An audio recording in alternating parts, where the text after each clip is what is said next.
Today, we're going to be telling you what 10 things need to happen to make Switch 2 a hit. This is our first podcast dedicated to Switch 2. Yeah. It is the start of an era, the first of many to come. I am so hyped to finally talk about this. Yeah. I think we have a good handle on what Nintendo needs to do or not do to make it a hit. Are they going to do it? I don't know. But we're going to go through these 10 things. Exactly. It's going to be fun. We also did a lot of polling of our Patreon community. Yes. They have a lot to say about this as well. I think we all do. That was one of our most responded to prompts. I get an email alert when people respond to it, and my inbox was like, I never seen anything like it. It was incredible. It was like flooded with messages. People have thoughts, feelings, and we're going to talk about all of it. Even more than the Krysta complaint hotline that I operate. Oh. I mean, that pops off daily. Okay. But this one, whoa. Exactly. What's happening?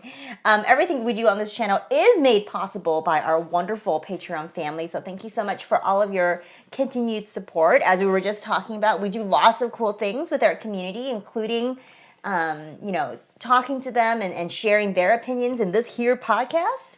And there's lots of other benefits like early access and exclusive content and all sorts of good things. So join us. Yeah, if you're listening to this episode on Thursday morning and you think, oh, I'm here right at the beginning. What if I told you you could actually listen to it on Wednesday morning? Wow, you can get... Sometimes Tuesday night, depending on what's going on. Yeah. You can get early access to each and every episode of the Kit and Krysta podcast, not to mention early access to Super Kit and Krysta 64, in addition to so many other great things by being a subscriber to our Patreon. Exactly. So join us at patreon.com/KitandKrysta, please, won't you? So, in addition to the rumor mill a-bubbling about the Switch 2 percolating, we're also in the midst of extreme Nintendo Direct Watch. We are so deep in Direct Watch that we decided to do something kind of zany this week. So for our next sort of like vlog that we're doing a documentary. We're basically documenting. Wow, that was hard to say. Documenting our Direct Watch. So we have like a daily diary basically of like what's happening, like what are people talking about? What is being, fanned in the flames of the rumors. And we're just documenting all of it because it's fascinating stuff. Like what happens day to day, even hour by hour on this Direct stuff. It's fun to track just what's happening and what people think. And in this case, we have the wild Puro factor to consider. But also, for us, like we have to think about like, well, what are we doing this week? How are our plans going to be impacted? This podcast, we talked a lot about, do we move it? Do we do something else? Is this an okay thing to talk about? So I think this will be a really interesting and hopefully insightful look into like our process, how we get ready for one of these and just trying to make sense of everything that's happening. So you can look forward to that probably early next week. Hopefully this Direct happens or this is all for naught. Oh, this is for naught. I'm gonna have to redo We're really banking a lot on this. Then we'll just redo it for the next Direct, which is fine. We'll just keep documenting. We'll just keep documenting. Not today. Years later, we'll have a video that will come out about this. September 31st, not today. October 1st, not today. Not today. Nope. But it's been fun because we obviously have been on two sides of Nintendo Directs. We've worked on Nintendo Direct at Nintendo, but we never had the same experience as everyone else does when this kind of like Direct Watch happens. And I really feel like with every passing Direct, it gets more and more intense somehow. I don't know if it's going to hit some kind of like crazy limit and we're just going to explode in a collective Direct hype, collision. But it just feels like all-time tension for every single one of these days, and it's just interesting to like track your thoughts and feelings and what's going on in the world. So, the leaks don't help, and I mean, who knows if Puro will survive to the end of this? Oh my God, yeah, this is we're documenting Puro's like life. Again, as I see this happening, I ask myself, what is the upside of being a leaker? Because either you're so good that you get caught and you vanish into the night, or you're bad and people don't believe you, and and it's like, well, okay, the stakes are what's like the point of listening ever. to this person? I don't see the point. I don't know. And yet these people continue to do it.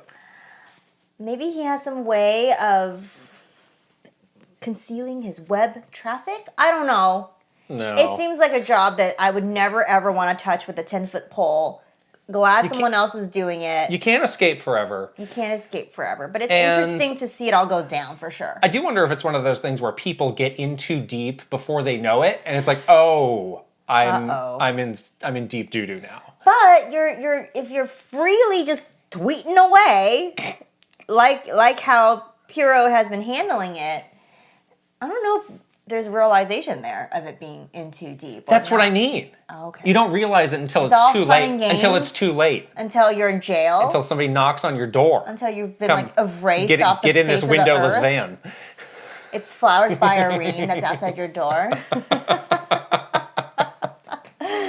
Glad it's not me, guys. Yeah, but anyways, this is a very interesting way of doing this, and hopefully you guys enjoy it, because I think it's fascinating how we have to do this now. Anyways. We are also now, let's check the date, barely a month and change to go until Mario Wonder comes out. Oh, So yeah. we gotta get going, With the rev it Mario up. hype. The Mario hype machine. Yes. So we are doing the first of many Mario specific videos. The one that we are recording later today after this is a tier list for all of the 2D Mario games. Yes. Which you told You me. and I have- You said this is gonna start a fight. Just making the list has already started some conflict. I'm already a little bit mad at Well, you. you had some brain farts. No, I didn't. You did. You had brain farts. Your brain is so farty and stinky. Well, you seemed like what was the difference between Super Mario Brothers 2 and Super Mario World no, 2? I said, what? what is Super Mario World 2 is Yoshi's Island, is what I This is said. revisionist history right No, now. it isn't. Oh my God, go to the logs. This is CYA. literally in a chat log. I will publish it immediately after this, if need be. But yes, we've already gotten into 2 fights just making the list. And I feel like this video is going to be fraught with conflict. And maybe you guys will fight with us too, because I think you might. I don't know. Well, that's kind of the point. To start a fight? Now, when we did Okay. we did the Zelda tier list before Tears of the Kingdom came out. Yeah. And in that case, we were making one unified list for Kit and Krysta. Right. In that case, I was fine usually to give you the final say on where things went. In this case, I'm getting the final say. No. Yes. There is one game in here, and if that game is not the top of the top list forever, I will not be All right, well, I okay. think I know what that game is, and You maybe and you're I- getting worked up for nothing. I'm but- really getting worked up right now already. I'm You seem getting to really be. worked up. I'm getting mad, okay? I haven't even recorded the video yet. God. Okay. We'll save Wow, it. we have no clue when that's coming out soon. That's all you need to know. I don't know when. Depends on how mad I get in the video and if I want to edit it later. The footage was lost. What? Just burn it. I don't know. Just kidding. All right, we are moments away from the 10 things Nintendo needs to do to make the Switch 2 a hit. But first, we've got to shout out our sponsor. This episode is sponsored by FunLab. Thank you, FunLab. New sponsor, FunLab. Yes, Wow. We have props, Let's guys. look at these. Wow, these are here. So, FunLab believes in making controllers that are beautiful to look at, but also highly functional. This is the Firefly wireless Nintendo Switch controller. Comes in a variety of colors. So you might look and say, okay, well, that's a nice looking white controller. That's a nice looking black controller. But until you turn it on, boom, it has a special hidden until lit LED display inside. It is so slick. That you can actually cycle through the different colors. And these two that we have are inspired by The Legend of Zelda. Yep. And I gotta say, these look super cool. They look so cool. And we'll put some images here of what they look like in the dark. But yeah, this design is super slick. I love the feel of this controller. It's very high quality. It has swappable D-pads, 2 customizable buttons on the back, these 2. Yeah, and it's great. It's really nice. I mean, that's the thing. It's like, it could be nice to look at, but how is it to hold? Like, I've been using this, and so have you. Yeah. And it's very Feels solid, really very good. solid. Feels great in your hand. The buttons, I'm a real stickler for a button feel. I like this a lot. And yeah, this D-pad is fascinating. So you can just kind of pop this off, and you can see we've got the 2 different styles right here. So If you prefer, I think I prefer this. I like that style. This Yes. kind. But Personal preference, if you though. prefer this, then you can just go with that. And yeah, see right here, these are the 2 customizable buttons, so you can program those to be whatever you want. It's got Yeah. a turbo button. You need remember that for, controllers for with turbo everything. buttons? Yeah, you need that. And yeah, you can just press a button to cycle through the different color on the display. You can even cycle through different levels of rumble on Yeah. this. If some of these Switch games go a little bit crazy with the rumble. I think it's too much rumble. Yeah, it's you know what I too mean. much, and it's Yes. nice to have it be. You can turn it down if you want it to. Right, and with a full charge, you'll get up to 12 hours of battery life, so you pretty can play for a really long time. Yeah. Yeah, definitely recommend these controllers. Been using them for a while and really like them. So Fun Yes. Labs got something really special with this here. So Yeah. you can use our link in the description or go to funlabswitch.com and use coupon code KittenKrysta15 to get 15% off your order. I repeat, use the link in the description or go to funlabswitch.com and use coupon code KittenKrysta15 to get 15% off your order. That's a great deal. It's a great deal. Put the link and the code right here and also in the description below. So hopefully, guys, check it out and get yourself some really great controllers. Yeah. All right. right. Here we go, the big one. 10 things Nintendo needs to do to make Switch 2 a hit. Oh, yeah. We didn't have too hard of a time coming up with these 10. Yeah, first we were like, let's do 5, and then we just kept Right. going. Like, We no, were we like, can get no, to- actually, there's actually there's 10. actually 10 There's things a lot that of we need to do. things. Yeah. Yeah, living through many, many, many Nintendo hardware generations, we've seen it all. From when things go really right and when things go really wrong. So I think these are ones that, we've seen happen, Yeah. but also ones that are maybe not like super. I mean, I feel like people have been talking about these as well. So we're not like the only ones that think of. Yeah, I mean, about it some, like some of this. these are already being discussed widely. Some of these not yet. Maybe people have not had a need to think about Yeah. these too much. But yeah, they all play a factor. And I mean, this is the hardest thing to do in games if you're a platform holder is to roll from one generation into the next. There's Yeah. no easy way to do it. Right. It's- Especially when you have a generation that's a massive success with a huge install base. Like we talk about this a lot. That transition, it will make or break you. Yeah. So it's incredibly important to get it right and convert all those people that you have in your current install base over to your next generation. So let's start with a very obvious one. Backwards compatibility. Obvious to all of us.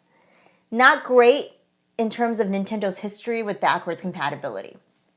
Yeah, and when we polled the Patreon subscribers, like this was the number one thing that people Yes. were calling out. I think the argument makes a lot of sense, which is you've got this massive install base, you've got people who are still playing and loving the Switch who have these huge libraries. It's become more and more of a standard to be able to just, especially, digital games. Yeah. But it would be a very nice olive branch and good faith gesture on the part of Nintendo to say, yes, your entire Switch library, physical or digital, will carry over Yes. to the Switch 2. Right. That seems very almost like a no duh kind of thing. But Nintendo has historically had some rough transitions with backwards compatibility. Well, so I mean, let's go through them. So NES to Super NES, no, they No. didn't. I don't know That how one- much people were yeah. thinking about that then. Back in the day. Actually, all the cartridge ones, so they didn't have it. GameCube to Wii, you did have it. You could play have it. You could play Yep. GameCube games on the Wii. You could play Wii games on your Wii On U. Wii U. Obviously, you could not play Wii U games on On your Switch because we're Switch. going to an entirely different Form form factor, factor, yep. and they chose to just resell it to you. So I'd say it's like 50-50. More recently, I'd say that the efforts have been good. You're looking at the handhelds. Game Boy, you could play on your DS. Yeah, that's true. DS, you could play on your 3DS. So I think it's not like they Never don't it. philosophically disagree with this. I think they want to do it, where they can and where it makes sense. Now, I have saved my hottest take for right off the bat, and I'm going to say they actually don't have to do this to make the Switch 2 a hit. Why? Would you like to know why? Yes. I disagree. The whole point of a new console, a next generation console, is that you make it so cool and such a huge jump forward that people don't really want to play the old thing. I think right now people want it because they're still deep in the Switch generation. They're still playing all of those games. There are games from their backlog. It's like, oh my gosh, my backlog. How am I ever going to finish that backlog? They're still collecting Korok seeds. But think to when the Switch came out. Like, when was the last time you touched your Wii U after that? True. Or a Wii U game? That's true. Or think of all the hardware generations. How often did you actually go back to do it? I do think that this is a very interesting and maybe like a more unique transition, because it is true that the Switch life cycle has been the longest yet for Nintendo.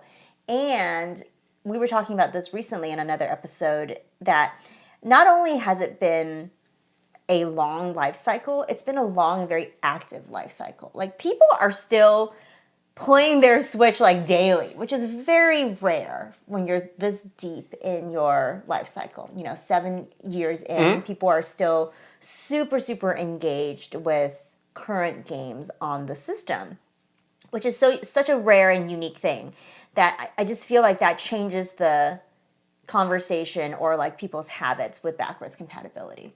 So, is your Switch not going to be there anymore?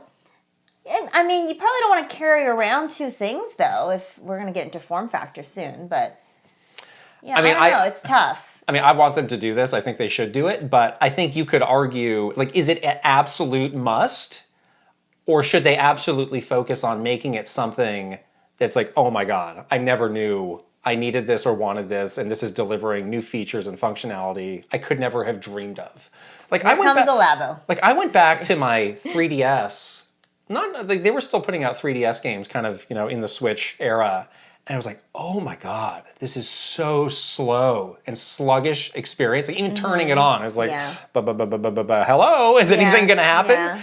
So I think that is the leap that, that type of leap. And there's a variety of different leaps forms that leap could take. Like, I think that is the number one goal, of to make people think like, oh my gosh, the Switch, like, that is such like last year's thing. I can't believe I suffered through that for 8 years. How did we ever?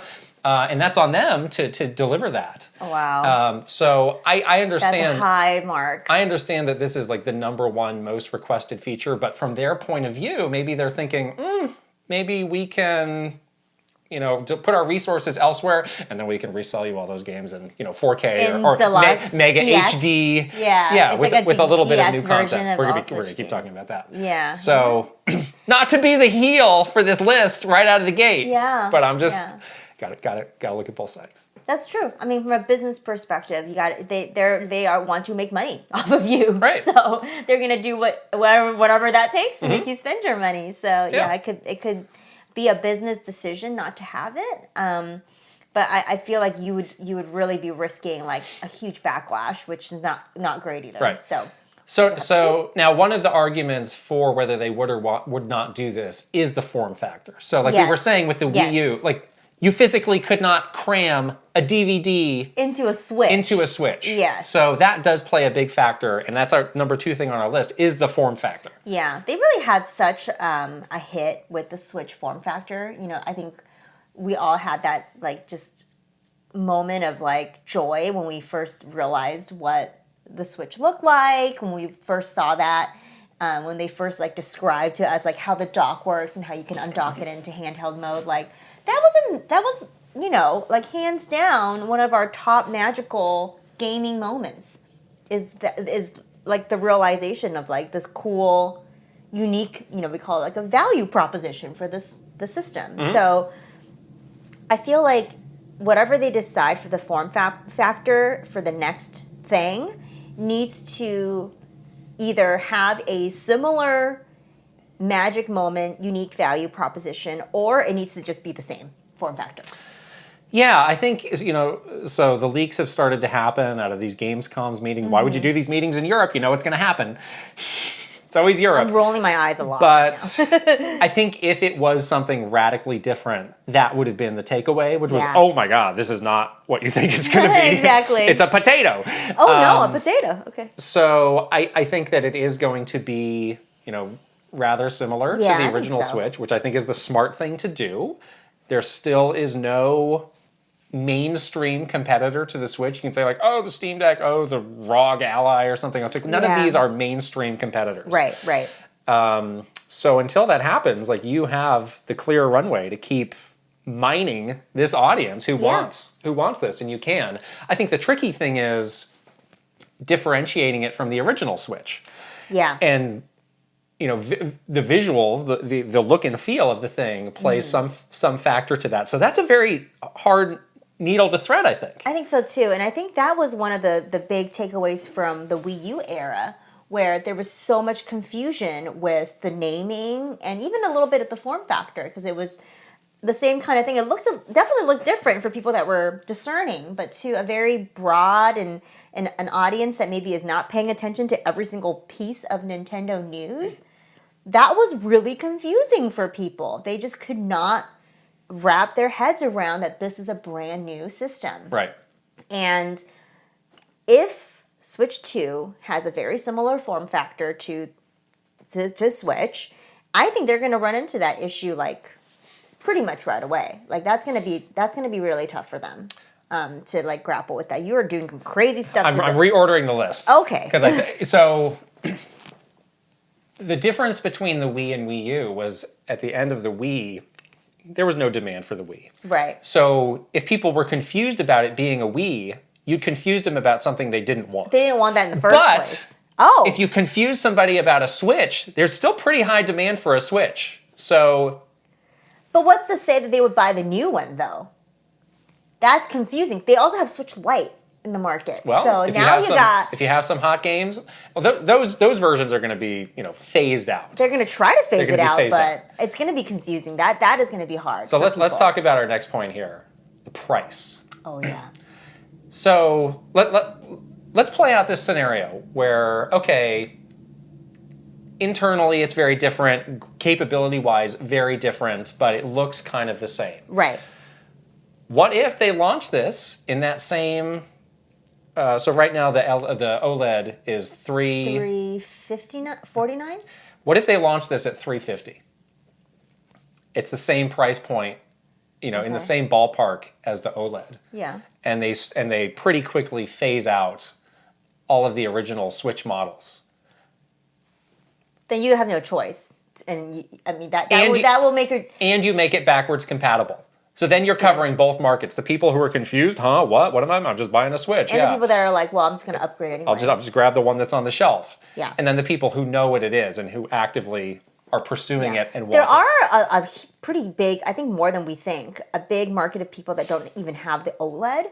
Yeah. They just have like the original Switch. They're fine with that. Yeah. And so now it's the perfect time for them. If the price is attractive, you might as well just get the new one now, if you had already had your original Switch for 6+ years. Right. So that would work.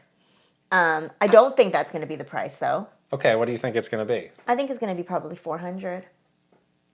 $399.99 is my guess. It's getting steep. You pay that much for a PlayStation more. I guess, it comes down to the power component of this, of which I will always be skeptical about a Nintendo system. I know like some of the things coming out of these leaks are sounding good. Yeah. I'm not choosing to completely buy into those. Nintendo doesn't play in the power field. Yeah, they don't play that game. They don't want to. That's never been a differentiator. Yeah. That's the red ocean. That's the red ocean. That they want to avoid. So I just think that's a hard, like, oh yeah, this Switch that's a handheld versus a PS5. Like, I just don't think you can win that specs conversation. You can't, and they know that. So that then why would it be $400? I think they're going to do something to that dock. What about the dock? I think they're going to put some component in to uprise it, and when you dock it in TV mode. I still believe that. To uprise it to what? Whatever it's got to be whatever comparable to. It's got to be 4K. 4K, yeah, whatever. 4K. So 4K is not like a new thing at this point, though. I don't know. I just feel like that's where they might have like price things. Is to try to make it feel. It's less about power at this point, but trying to make it feel, next gen. I think is going to be a question that they need to answer. Of like what that means. What is the checklist of things you need to have to make it feel next gen? Power is on that list, whether whether it's important to Yeah, you or it I is. or not. That is widely No, I mean, on that list. that's the number one thing. There you go. Right. So yeah, I just feel like to make it quote next gen, that price is going to just go up. That's how you do it because you need to have the stuff in there. But I mean, they've never had to do a price reduction on the Switch, and at that point, that'll be like an 8-year-old tech. They certainly could have done some price reductions and still made money on it. Like, why can't you just kind of do the same thing with whatever tech is in the Switch 2, which I'm sure is not going to be mega crazy bleeding edge, and just say, yeah, we're just keeping it all at the same price. I don't know. That seems really unlikely. Is $400 really a mainstream price in the way Nintendo wants it to be super mainstream? Everything is going up in price too. Games are going up in price. Hardware is going up in price. That's just the way it is. This is just the world that you live in now. You have to pay. All right. I think 350 would be That's a dream. The winner price point. Of course. 400. But it's not gonna be. It's gonna be $399.99. That's what it's gonna be. Oh, we're getting into the danger zone now. I would love it to be $350. We're already making hypotheticals, and we're already it. making mistakes. These are hypotheticals, and you're making the mistakes. I'm not making any mistakes. I'm just trying First mistake has been made. I'm just trying to mind meld to see like what. This is feeling like the 3DS all over again. Here we go. Oh, it's too much. Oh, here's your Switch 2 ambassador certificate. Please, please understand. No, they're not going to do that again. They're not going to do that. That's ridiculous. If it's $400, I don't know. People are going to pay $400 for this. I think they're going to pay. I don't want to pay. I would love to pay $350. I would love to, but I just don't think that's reasonable for them. You seem very distraught by this. Mister, I dropped $600 on a PS3 back in the day. I did. How come you can't come around on this price? It's not about me. As a consuber, obviously I will. Tell me why. I'll pay whatever. But your reaction to this is indicating I'm talking about the heartland of America. Yeah, that's what I'm saying. Like, why do you think? The good working class folks. Okay, you're milking that cow for a Switch. I get it. It's a lot of money. It's a lot of money. Yeah. I agree, but I'm just saying. Going from $300 to $400 is $350. That's $50 more. $50. The psychology of this is a lot. How many Starbucks is $50? You get. Don't start. How many avocado toast is that? This is why you can't have a house. Don't start with this. All right, we gotta move on from this. Can't have a house. All right, the launch first year lineup. I think we can agree on this. Yes. This one is the 2017 lineup is still. I think it's underrated how important, how amazing that it was that they pulled that off, and how we lived through it and survived and not had like a nervous breakdown is incredible. Breath of the Wild, Odyssey. Mario Kart 8, Odyssey, Splatoon, ARMS, all the other stuff. All the other things. Snipper clips. Oh, Snipper. Don't forget Snipper clips. We will forget 1-2 Switch. 1-2 Switch. We will forget that one. So I do think that they have been working on something similar to this. Definitely. I think we have talked for a long time of what the potential kind of first year games could be. I think it will be that again. Mario Kart 9, day one. Yes. The killer app. Launch game. Mario Kart 9. That will get everybody in. Everybody's getting in. Has there ever been a better launch game than Mario Kart 9? No, that is what you do. It's going to be beautiful. Then we got Metroid Prime 4 later in the year. Okay, yeah, sure. Like a holiday. Sure. We talked about some kind of like maybe they do Tears of the Kingdom Deluxe. So based on that, we'll talk about this in news. The DLC. I absolutely believe that it's going to be a Tears of the Kingdom / Breath of the Wild dual pack. 2-pack that has there's no DLC, but it's in the deluxe edition. It's actually in the deluxe edition. It's like a 4K version of those two games where it has new content for Tears of the Kingdom. Yeah. Right. But we'll talk about that later. And whatever the EAD Tokyo team is doing, whether it's a new Mario game, whether it's a new Conky game, Puro had us thinking it's going to be in this direct. I don't buy that. We'll see. I think that's been debunked a little bit now. We'll see. So there's four. I mean, there's four. They're cooking over there. There's 4 big uns.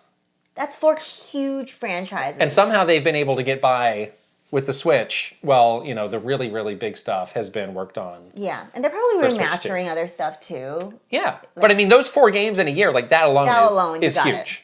Yeah. Like, this is what Xbox is trying to do, having a game a quarter. It's like, well, they just did it. And who knows how much other stuff they've got. And they got third party and stuff like Right. that too. Like that third party support is going to be really strong for this next system, Yeah. I think. So they can fill in any gaps there. So Yeah. that first year lineup, I think they got it locked, honestly. So they're Right. probably fine They there. understand this really well. They do. They have the positive reinforcement of this. So Switch, on Switch, I feel good about this. Yeah, this one I think we can check this off. Check. Next one. So we kind of danced around this differentiation from the original Switch. This is tough. One of the things that was rumored out of the Europe meetings was that there's a camera. This gets me a little worried that we're getting into the gimmick zone. I have a big idea. What? Instead of a hardware differentiation, come up with a software-based differentiator, like Street Pass was. Come up with something like that, where it's not we're shoehorning this physical thing that work in like 2 launch games and never be touched again, because that's what's going to happen with the camera. That's what happens with these like gimmicky things that we always. We saw through the 3DS every implementation of a camera. Oh my god, the DSi the DSi one with the music and the cameras and the nonsense. Yes, but there were so many games on the 3DS that used the camera. We've seen it all. It was we not don't good. need to go through that again. So I got a little bit worried when I saw that. It'll be the world's cheapest camera, so I'm not worried about like driving up the price. But it's like it's just gonna take power away from. We don't need it. Switch. It's a distraction from something that actually matters. So Right. so I do get a little bit worried about this because they rightfully know we need to do something different. But what is it going to be? And they love gimmicks. They need to resist the urge to gimmick. They do have the urge to gimmick a lot of times. Yeah. And then they do weird stuff, which just This is what I'm saying. Software-based differentiation. Come up with something that is software that is not going to be, this ugly thing that is not going to distract these developers of like, oh, I really tried hard to make something for the camera. And they definitely shouldn't do that thing where they're like, no, this is not just a gaming system. This is for your lifestyle. Like, don't do that. Yeah, that doesn't work. They need to have the discipline to stick to Gaming. to the Switch proposition. Gaming. We want to play games. We want this to be snappy and beautiful to play the games. Right. So maybe there's like a gradation of this where it's like some differentiation, yes. Too much differentiation, no.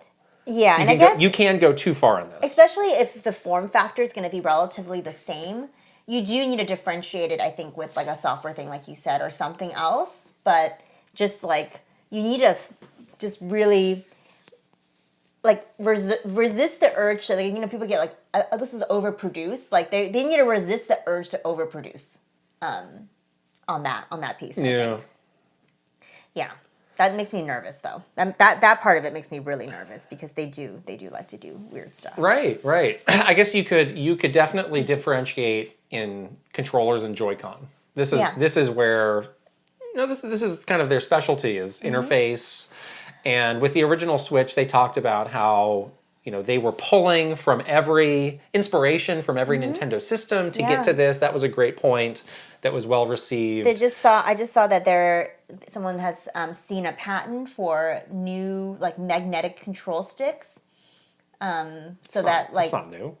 Like basically it's like, oh, it might fix like the drifting in Joy-Con. Yeah. So for the next one, well, obviously some people have problems with drifting. Some people have problem with the size of them. If you're just doing it's a little bit like a little. It's like a quite, little cookie. Yeah. Quite a cookie. It's like a little cookie. I don't know how to describe it. It's quite hard to use. So I could see that being a big point. Yeah. Where it does look different, it feels different, it's a better experience for the player. How do you do that in a way that doesn't make it bigger, bulkier? I don't know. Yeah, heavier. I don't know. Battery life, so this is a challenging problem for them.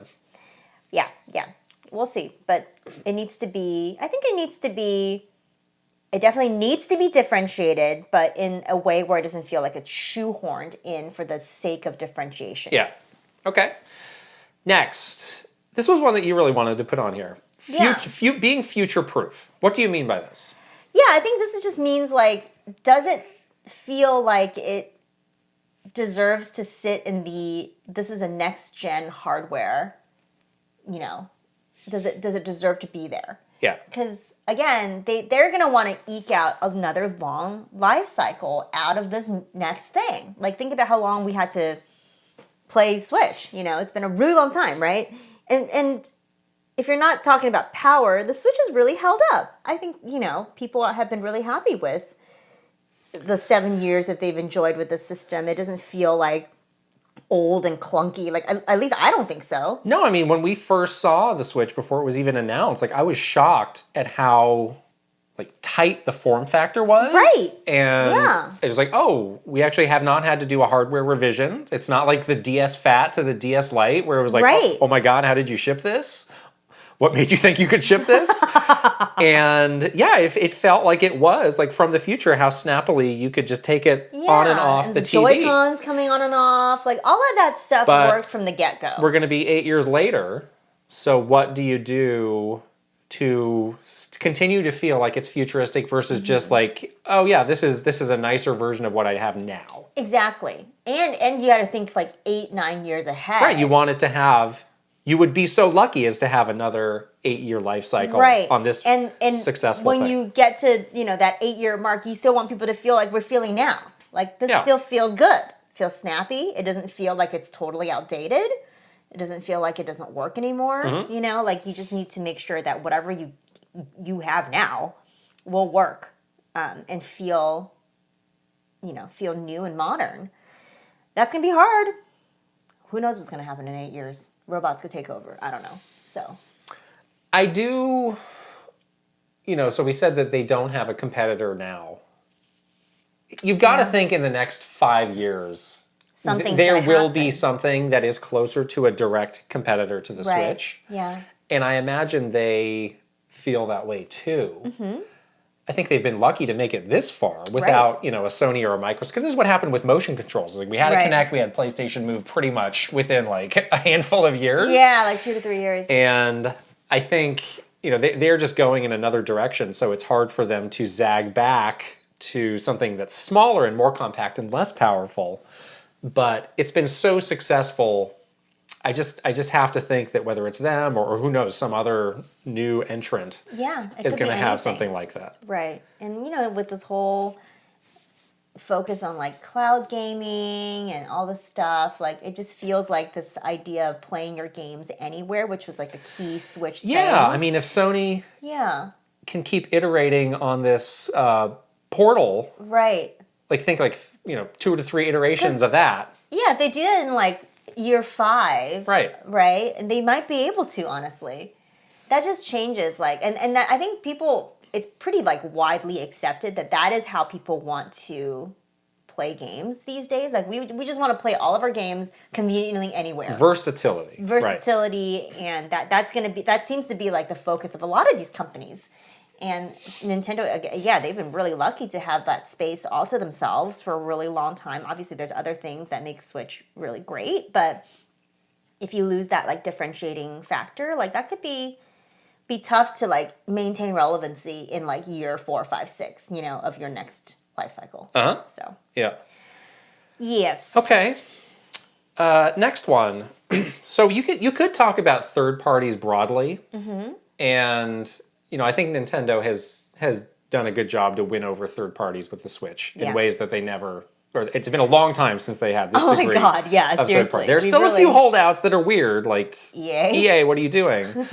But for the most part, it's pretty good. But the area of this that I want to zoom in on is indies specifically. Yeah. So, like, if you look back at the last couple generations, the generation that was the indie machine kind of ended up winning that generation. Right. So, Xbox 360, they introduced, the Xbox Arcade, and they really did a great job, establishing themselves as the indie platform that generation. Obviously, the best generation Xbox has ever had. Then PS4, right? They made it a big priority to court indies in a way that they never had before. The PS4 was kind of this indie darling. It was like, oh, it's so great to work for Sony. Sony's this very indie-friendly platform. Right. They really, did a great job with that generation. Seems like every generation they leave this behind, though. Yeah. And then Nintendo prioritized indies. Because we need people making games for this platform. Right. And obviously indies loved the form factor and the versatility that gave. And it's been like widely known that Switch is a very easy to make for, especially compared to other Nintendo platforms. So this is just such an important part of your gaming ecosystem, and I mean, obviously it's a bit out of control now how many games release every week. It's crazy. But indies help you have new games releasing That's right. in your storefront all the time. All the time. Yeah, yeah. So you do need to balance that with, like the sheer amount of games and quality and stuff like that. Right, that but it's better than having like, another week where we have a game launching. Oh my We've been through that with the 3DS. So bad. And it's painful. It's very painful. So I think maybe there's something human nature about it where people are like, oh, okay, indies, yeah, we did great with that last time. We got bigger fish to fry. We don't need to focus on them the same way we did. You move past it to go into the AAA Right. world. And then somebody else zooms in. And it's like, now we're going to pay attention to you, indies. I know. So I don't think they can take their eye off of that ball. I think they really need to keep prioritizing indies because I think that was part of the magic with the Switch, was it just, became this beautiful combination of the games and the platform. Another thing that goes with that is the eShop. Yeah. Where, I think a lot of indies would agree the eShop is more of a hindrance now than it is a help, because there's so much stuff. It's such a slog to go through. Yeah, the shovelware. Things do not get elevated the way that you would like. It's hard to search for things. It's just hasn't held up.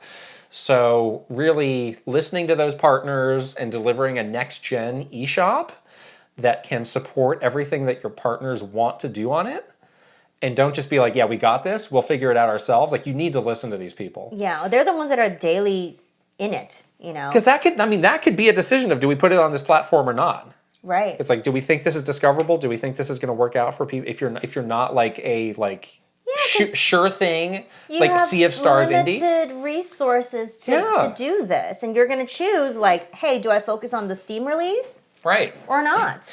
So this, I think for me, this is going to be a big indicator of, are they making some of the classic mistakes going from one generation to the next? Yeah. Because we've seen it happen the last several generations. Right, right. Yeah, I'm curious because I do feel like now, we talk about this a lot, where it's like there's more great games than ever to play, but less ways for you to discover what they are. Like, it's so hard now. Like, I feel like I'm missing out on like tons of stuff just because I'm not able to discover it in my like normal, I'm very tuned in to all gaming news, and even my normal, like lifestyle, like I cannot find a lot of the stuff. Even just like going to the eShop and scrolling through the new releases it's horrible. Is painful. It's terrible. It's like, what happened? This can't hold up. Too many. It's just creaking. And the quality control on the eShop is horrid, as we have discovered for ourselves. Documented. Well documented, yeah. So yes, this is going to be a huge indicator of how this generation for Nintendo is going to go, for sure. I think every studio cares, but I think the question of backwards compatibility is maybe especially relevant to them. Because it's like, well, I can still have, a life for this game. You can still become, a cult hit if that's still available on the storefront 2 years from now. Yeah, it can still happen versus... You don't feel like you've wasted your versus resources. You're just slamming the door. Like that's never going to happen on Steam. On Steam, you'd never have to worry about that. Right. What, you just shut down the shop, or there's just nobody going to it now?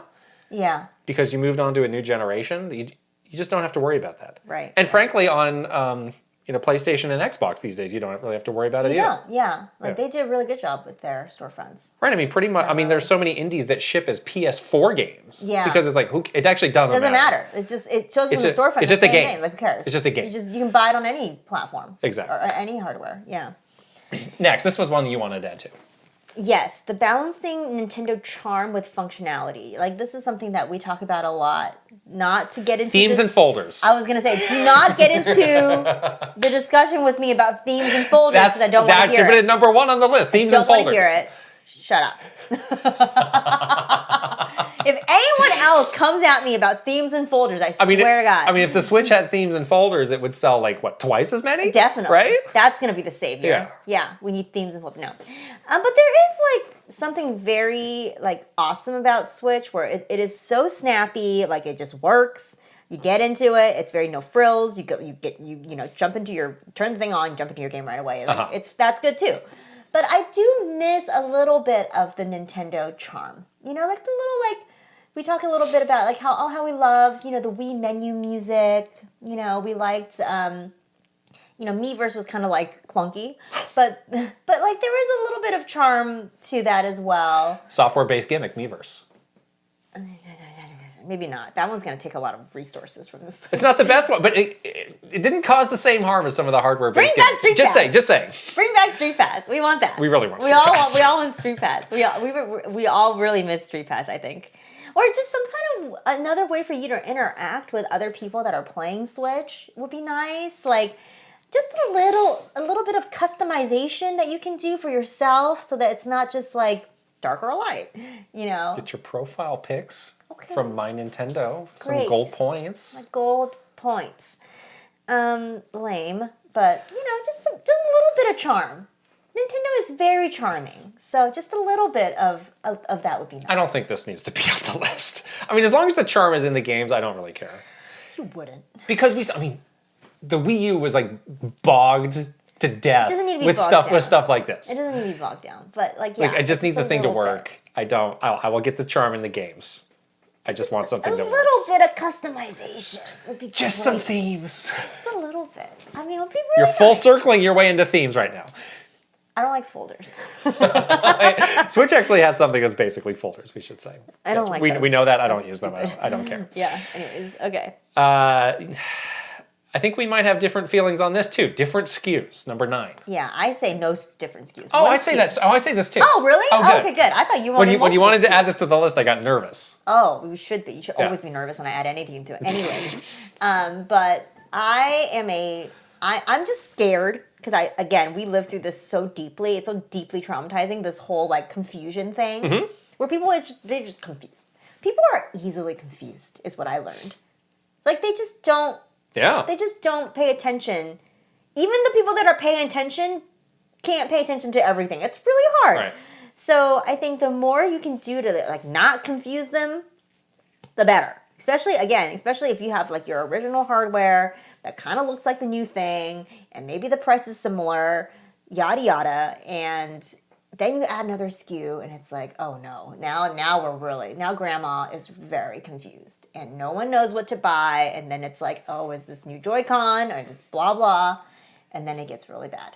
Then you can't get out of it. Then you're like in a hole of confusion. You can't get out. Yeah, you could counter that by saying, well, Sony and Microsoft have two different SKUs, like and they're doing great. Only? Yeah.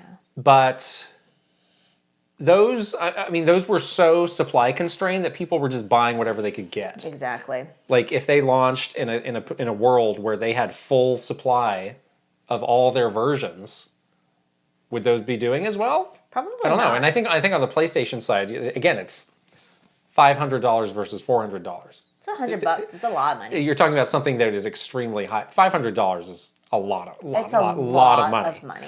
So getting some sort of relief from that pain is appealing. Yeah, that price point is like, talking about price point, like that is something that where every little bit of discount you can eke out of it as a consumer, like, yeah, you're going to take that because it's so expensive. Because it's a lot, right. So that makes more sense to have the different SKUs there. I did not have a choice when I bought my PlayStation. I basically had to buy whatever was available. Neither of them. Just buy the thing immediately. Yes. Yeah. Yes. I'll take it. That's why it wasn't confusing because I only had one option. They made the decision by supply constraining it, so I was not confused. Right. But if you don't have any sort of, constraint there, just having all of these options is not good. It's more risk than reward, I think. Exactly. Yeah. Yeah. So the one SKU, hopefully is $350, but it's probably going to be $399. Maybe they'll split the difference, make it $379. That's a weird number. They have had price points. It's weird though. Yeah, $279 is a 3DS. Cursed. Oh, cursed okay. number. All right. No. It's either going to be $49, $79, or $99. Not $79. Get off of that. It might be. You never know. It can't be $79. It could be $79. You never know. Then they're doomed.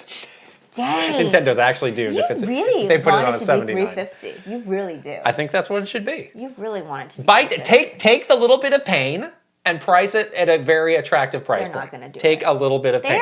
They have hubris from. They're getting it. They have a little bit of hubris right now, I think, from the success of Switch. Feeling themselves. Oh yeah. Yeah. And they know they got good launch lineup too. this. We can pull it on these suckers. Yeah. They definitely are saying that. Watch these monkeys dance. They're gonna make them dance.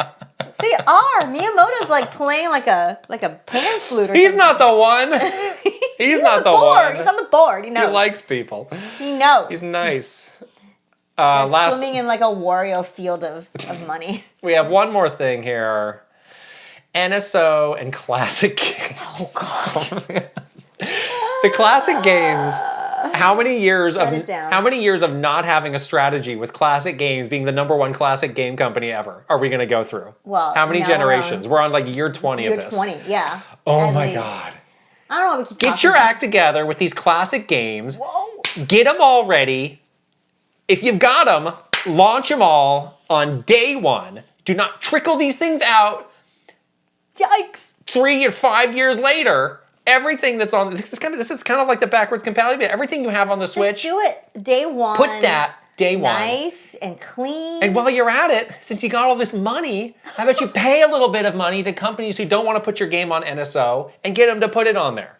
Because that is, like, if you had, like, a legit good library of classic games that's so appealing people would love to some that. people, like me, you're like, oh my gosh. Like, You pay $400. You I pay would. $400. Well, I which mean, I'm paying an NSO subscription, which is paying for that. see, But yes, I would You would pay. really like that. Would be extremely appealing. So would stop treating this like it's an afterthought. Stop treating this like nobody cares. It's a big deal. it's a big deal. Respect your legacy. I don't think they're gonna, but it's a big deal. Get some new platforms on there where you got more powerful system. Yeah. Switch can't run a GameCube, now you can. Nah, they want to make more money off those. Oh my God. Oh, they want to make more money off those. And then the NSO, it's like you should have some sort of a next gen NSO where it's like, yeah, the online kind of didn't work on the Switch. Well, we've enhanced the infrastructure with X, Y, and Z. Yeah. More stable. Especially if your launch game is going to be like Mario Kart or something. Yeah. Mario Kart Mario online Kart works really well, but like maybe all the games can work like Mario Kart online. Will I ever be able to play a Smash Brothers online? Nope. You won't gonna be go- ever because he's not making. I'm going to go to the grave never having played a good Smash No, Brothers you game are. online. It's going to be my life's greatest failing tragedy, You regret. You will be holding a Switch on your deathbed, and you would not be able to play Smash online. It would not function. You're like, connection unstable. And then you flatline. I flatline. Yeah, that's going to be what does me in. Oh! Where your up B just peters out. Remember when the Switch came out, there was no NSO. Yeah. NSO was kind of a late addition It was. to the Switch. It was a bad. And we had to start paying for online play. Yeah. So I think they have to have some new bell and whistle for NSO, even though they're carrying over a lot of the same service. Yeah. You need something there. Who knows? They might be raising that price like everybody else. They're gonna raise all the prices for everything. I mean, that price does seem Pretty low ridiculously low now compared in comparison. to like PSN. Yeah. And I think they like being the low price option. well, because barely functions, but okay. And I think I'm actually more of an NSO defender than a lot of people, but You are. you need something more than just we're just rolling it over. That sucks. I have very low hopes for that last. So there's our 10. I have low hopes. There's our 10 things. I gotta say, these are all super hard, and I am not feeling the most confident about this right now. Yeah, I think I'm like 50-50. There's some things I think they have, like that launch lineup. They got that in the bag. But there's some things that just take a lot more thought and decision making. That's going to be tough for them. I think there's going to be a lot of like, I don't know. I just feel like they're going to have a hard time with some of those decisions that traditionally they have not done well. I mean, knowing what we know about the Switch 2, which is honestly Nothing. close to nothing, I do feel like this will be a very good generation, but will not achieve the same peaks as the Switch because it's just hard. Again, we say this all the time. Some things are just the best, and you can never recapture those. And that's just what it is. And you can try and try and try and think you're going to do it, and you just won't. Wow. It's like not everything Thanks, Captain Positive. Not everything progressively gets better. That's true. It's like some things are just. Yeah, we know that everything can be cyclical. Everything came together perfectly for this couple years to make this incredible. You get this like lightning in a bottle moment. Right. Sometimes. I mean, I'm still buying it day one. I'll still play all the games. Yeah. Yeah. But absolutely. as far as like, oh well, our goal is to make this bigger than Switch. Good luck. Bullet 1 on the marketing plan. Objective: make Switch 2 bigger than the Nintendo Switch. Good luck. Star Fox voice. Good luck. Star Fox, you bring that to Switch too. Never think long and hard about that. All right, we asked our Patreon subscribers what was the one thing that they thought Nintendo needs to do to make Switch 2 a hit. We got some great answers. John, do not delete them all. What are you doing to this document? I'm not. Oh my gosh, you've highlighted them all. Now I'm scared. I'm not. John Krysta says, all Switch 2 needs in order to be successful is retain the same general hybrid form factor and deliver another outrageously high-quality game lineup. I don't think it even needs to be backwards compatible, but if it were, that would be the coup de grace. Ooh. Is that how you say that? I think so. Nice. Tuscoop says, backwards compatibility. They've got a larger install base than they ever had before, so the absolute most important moment for the system is to nail this transition, and backwards compatibility would ease the purchase for many users in Nintendo's current ecosystem. Just a goodwill. That's the reasoning that I am on board with. Yes. It's less of a feature that people will actually use heavily long term, and it's just like a goodwill thing. It's an olive branch to your current consumer base, which is large. These millions and millions and millions of consumers supported your system for 8 years. Give them something. Yeah. Gartooth says, for Switch 2, I think Nintendo needs to show us a clear vision on what exactly this console is and give a compelling reason for why their audience should be excited about upgrading to it. I think Nintendo has struggled in the past with migrating their audience from a successful console to its follow-up, and it's something I really hope they get right this time. Yeah. Very true. Can't argue with that. Yes. Paul Pace says, I honestly believe the most important thing to it being a success is just having a decent name. Just call it the Switch 2. Everybody will know what that is. Consumers will not be confused. Imagine if they called it the new Switch. Terrible! Oh, gosh. I didn't even think. Yeah. Yes, the naming is always a tricky thing for Nintendo. Switch 2 or Super Switch? Yes. I think those are winners. Yes, you just need a very simple thing. Don't this is another gimmicky nonsense. I mean, the one platform that has had the least problems is Sony. This is PlayStation 1, 2, 3, 4, 5. Right. It's not, now we're Xbox 360, now we're Xbox One, now we're blah, blah, blah, blah, blah, blah. You cannot, overthink Now we're the Wii U. Yeah, you can't, New Switch, DX. We're about to learn about the iPhone 15. They're doing just fine. Go. Yes, there you go. And finally, Silfco says, regardless of whether the successor to the Switch is simply a power upgrade or some zany new idea, I believe the single most important thing Switch needs to keep is the ease of developing games for the hardware. If the console is easy to develop for, it avoids the vicious cycle the Wii U had where games couldn't come over to the system because it was too costly to develop games for it given the small install base. If the console loses the ease of development the Switch has, then the simple, quick ports that have been a large part of the Switch's library are no longer simple or quick or cheap. I believe ports are a big part of why the Switch is so appealing, so the resulting loss of many ports would be quite bad for its successor. Yes. Genius point. I'm calling that number 11 on our list. That's a good one. Way to go. Also, I really like Silphco's Rhythm Heaven profile pic. Very nice. Oh, boy. Wow. What a segment. That was a meaty segment. We're in the Switch 2 era right now. We're in the thick of it. We really are in the thick of it. Can you believe that? It's going to be... I can't believe it. Just another, few 6 months, even less. I think we'll see announcements and everything. We'll see it. It's going to be happening. What did you say? How soon? Like 6 months. Oh, 6 months. Oh, yeah. Oh, yeah. I think 6 days. I thought you were saying something much sooner. Yeah, I think. Within the next 6 months. I think they're going to ride out this holiday, wring out every dollar they can, and then I think in January or so it's going to be. We're getting ready. We're moving over. And my feeling is, mid-year. Mid-year. Yeah. Okay. Like by June-ish. Okay. Out. That's what I think. Yeah. I mean, I think again, in in 6 months, something is happening. Yeah. So And, people have been going back to the tweet of like, oh, just the very generic, oh, the Nintendo NX is coming. yeah. Because the leaks were getting very, they were starting to happen or they wanted to get ahead of leaks. Like, we may not be far from that. I know. Where they just acknowledge. Yes. Something is coming. It's coming. This is the code name. That's all. What if the code name is NXX? I mean, there are still people at Nintendo who That refer call to it the NX console. The NX console. I'm like, why are you still calling it that? It's out. Millions There of people is have a it. name. People Please have stop. this. NX is pretty cool. What if they just call this the NX? What do they call it? Oh. That'd be pretty slick. Nintendo Next. No. Oh, that's bad. No, I don't like it. We have been playing a lot of games. We have not just been pondering the future. And before we get to that, we got to shout out our other sponsor for this episode, HelloFresh. Thank you, HelloFresh. Thank you.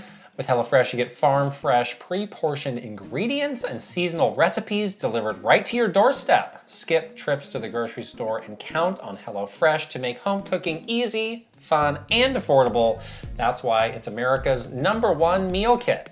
Yeah, we are both such huge fans of HelloFresh, and it has definitely saved us many, many, many times. I love that there are so many recipes to choose from, and everything is pre-portioned. You don't have to waste a lot of stuff, spend a bunch of money going to the grocery store. And I like it because I am able to get out of my food rut and choose recipes that I normally wouldn't cook on my own. And I have so many different options with HelloFresh, and it's awesome.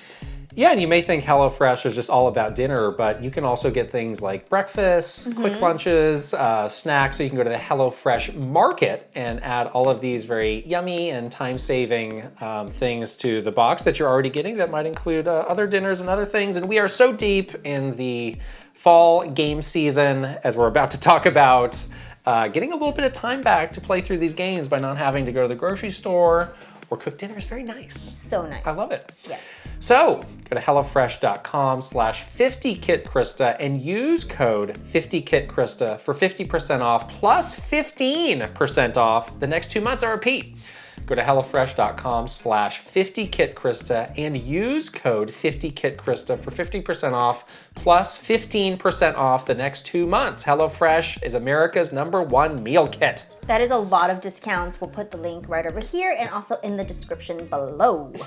All right. Ooh, from real food to games, we're eating good on these games. We have so many games, big games that we're playing right now. Let's start with Starfield. Oh my gosh, Starfield. Which is the thing we're both playing the most, I think, last week. Right. And I think we're both wrapped up at this point, the main story. Have you finished? I am very close to finishing where I'm I'm on that last mission. Okay. Now. I finished it also last week. Yes. I had to beseech you for help because I got stuck. I am a proponent of us doing a spoiler cast on this. I want to. At some point in the future. Yes, tell us if you want us to. I think we have a lot of thoughts on this game. So much fun. But we will definitely be dodging the big spoilers here. Yeah. But what are your thoughts now being very close to the end? Yeah, so I continue to be a little bit surprised that main story was so quick and snappy. I really did not expect that. But okay, there we go. My playtime, again, I really critical path the main story. Yeah. Was only 20-something hours. Yeah, me too. I think maybe a little bit more than yours because I had a little bit of a harder time. The game kind of ramps up in difficulty towards the end in a kind of a steep way. So I definitely ran into some frustrating moments, just trying to navigate through some of those end game areas. And I continue to have a bit of trouble with the combat. My character is just really not a very, What class did you choose again? Explorer. I'm an explorer class. I did pump a lot of points into the health and the physical stuff though, just to try to help her out a little bit because I just feel like she just dies so easily. But I definitely saw this pretty significant difficulty spike in those last couple of chapters for the last couple of missions. Not only that, but some of the things that you were doing, some of the areas you were in were a little bit confusing to explore. one of We those got missions a little bit lost in one of the belongs missions. in the Bad Game Design Hall of Fame. Like, first ballot inductee Yikes. to this Hall of Fame. I know With some of the, like, original Halo levels of, like, where am I? What am I doing? Yeah, you definitely had a little bit of harder time than I did. I was frustrated, but I think you were like really mad. So Well, I also had a couple crashes as I was doing that too, you were which frustrated. didn't help. Yeah. Yeah. Yeah, you crashed and lost like 30 minutes of your gameplay. So one of the So Oof. one of the big problems that I've learned this game has is most of the time the interior environments are these sort of small, like, space. There's like a little Yeah, tiny like a lab, little- or somebody's got a little hut in space, and you go in and it's like, oh, this is Sure. neat. This looks nice. But the story later on relies on these really big compounds and facilities that are absolutely massive. And they look the same. But It's like every room looks almost exactly identical. the same. Yeah, you're going up and down stairs. And the It's game like, does not have a good mapping system, so it's No. super easy to get disoriented and lost. yeah, even though you have like a little marker, it doesn't show you like if it, if there's walls between, Yeah. debris between. Right. That navigating those two ending areas, I will say, was very challenging for me as well. And I was like a little bit like, I had to look at a guide for one of them because Yeah. I was like, I have no idea where I'm going. The other thing that I just needed to nitpick on is this ammo situation. I'm so frustrated by why? I have so much ammo that I'm carrying, but none of them work for Caseless shotgun shells? any of the guns that I'm using. I had the What same the problem heck? to the degree where I was like, am I doing something wrong? Yes, am I? Tell us if we are, because it's very possible. I have this experience. It must not be Yeah. too wrong. On the last boss, like, I ran out of ammo You had to and melee was him? just macheteing this thing. Oh my I did. It was goodness. literally down to like the last centimeter on my last health pack Yeah. to beat this boss, which was very frustrating. I went, after you told me what happened to you, I went back to New Atlantis and I bought out all the ammo. Okay. For every gun that I was using. Yeah. I basically was like, just buy all. I just dumped all my money into buying all the ammo. Yeah. So that I wouldn't have that problem, because I've been having that problem for pretty much the majority of this game. Where I would just like have no ammo for the guns that I'm using. Right. I'm like, why is this happening to me? Yeah, don't get it. the only gun where I reliably had ammo was a shotgun, which was so slow to reload. And it's only like 2 bullets. And it's 2 bullets. It's literally, you Right. can get one with like maybe 6 bullets, but that's pretty much it. No. So, yeah, that's a pretty consistent issue that we both face. I had to use my stupid mining. And I don't totally gun understand. Oh, with the you used laser, that. Oh, because wow. that recharges like automatically. But that does no damage. It's like 2 damage or I something. mean, like I that. did It's I did horrible. level up my melee, so I ended up just going to, and it was fine. You just rush up on guys and melee them. They'll fall. They'll And fall down. get They'll like the fall down. They'll get stunned. Yeah. But on the final boss, it was Pretty tough. it was dicey. Yeah, it was dicey. But despite all of that, the game is very good and really fun. And it's just like, yeah, I think it is like one of those things where I continue to have an urge to play it. Like I think about it a lot, and I'm like, oh, I can't wait to go back and just like check that out or Yeah. explore that little thing that I saw in passing. Like there is like that element of it, Yeah. The first half of the story I thought was very good. All of the the just sort of aimless exploration and coming up on things I've done, I've really liked that. I think that is Yeah. the strongest suit of the game. It totally is. The second half of the story I thought was extremely uneven. And I was really just like riding the highs and lows of like, oh my God, this sucks. I can't believe they did that.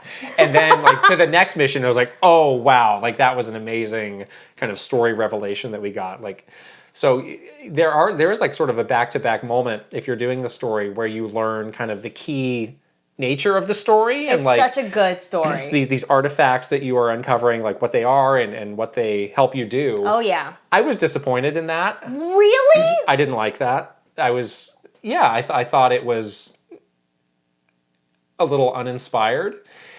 But I liked so I was it. feeling down on it then. But then I did a mission where a lot of other things are revealed And we talked about this before, where you go to Earth and Earth is just a burned out husk. And They never said what happened, and you do eventually learn that, and I was fascinated by that. Okay, and that I is got super confused. well done. Yes, I agree. The thing that you learn about the artifacts before you learn about what happens to Earth was a little bit like Uninspired. it's like, oh, that again, Right. that concept again. Have we not like done this concept to death? Don't spoil it. I didn't say anything. You're getting close. I Just wasn't. stop. I Just didn't stop. say anything. But then, yes, I agree. I think that the whole thing about what happened to Earth was awesome. Yeah, I thought. And then that whole sequence, and then when you finally get to the very end of that sequence and you like are there, I was like, oh wow, that is. Yeah, I think oh, I think man. that was like the best part of the story Yeah. of the game, and then it transitions into this final sequence, which is really hard. a difficulty spike. So I was really like riding the highs and lows from there. But the new game plus, again, which I will not spoil, is very intriguing. What that is, and Oh, I think I kind of know what. it does set up something that's fairly different from your first playthrough that I think was smart of them to do. I'm very eager to go back to that. And I saw that you can choose, do you want to go through the main missions again, or you can just say like, yeah, I'm not doing those again. And then you can just freely do side stuff. Yeah. So I'll be I don't need to do the main story again. I can do side stuff. I want to do side stuff too. Yeah. Because side stuff was good. Right. Side stuff was really fun. And the exploration, now I feel like that's opened up a bit more. Like, I want to do all that. Yeah, like it's so interesting how, they can be so good at some things and so challenged by others. Like again, like a basic like linear level is like a major struggle in this game at times, but like Try to get so cute with it sometimes. this That's crazy what I'm trying to get. emergent open world stuff. It's like, oh, piece of cake. Like we got that super down. So weird, right? I don't know. They Yeah. overthought it. They overthought some of those things. And it's I like, don't know. you did not need to make that complicated. You don't need to have this. You didn't need this. That's the problem. It's like you like overthought it. But anyways, we're almost done. We're probably going to take a little bitty break to play some different games. Yeah. But I think we both really loved this game Yeah. generally. Like Yeah. we both were just like super in from the beginning. Despite its issues, like it's still pretty spectacular. Yeah. But oh my God, who cares? Because Fae Farm is out. Fae Farm, Fae which we have been on the Goaty. hype train for since it was first Goatee. announced. It's great. Oh my gosh, we Fae Farm started is great. playing Fae Farm. Our little characters are cute. What is is it Kitland? No, What? it's Kitterati. That's not a name of a land. Well, neither is Kitland. I'll call it what I want. Land in Kitland. I'll call it whatever I want. That's a stupid name. my town's obviously named Christopia. It's not a name of a place either. It is. Topia is the name of a place. Like Utopia. All right.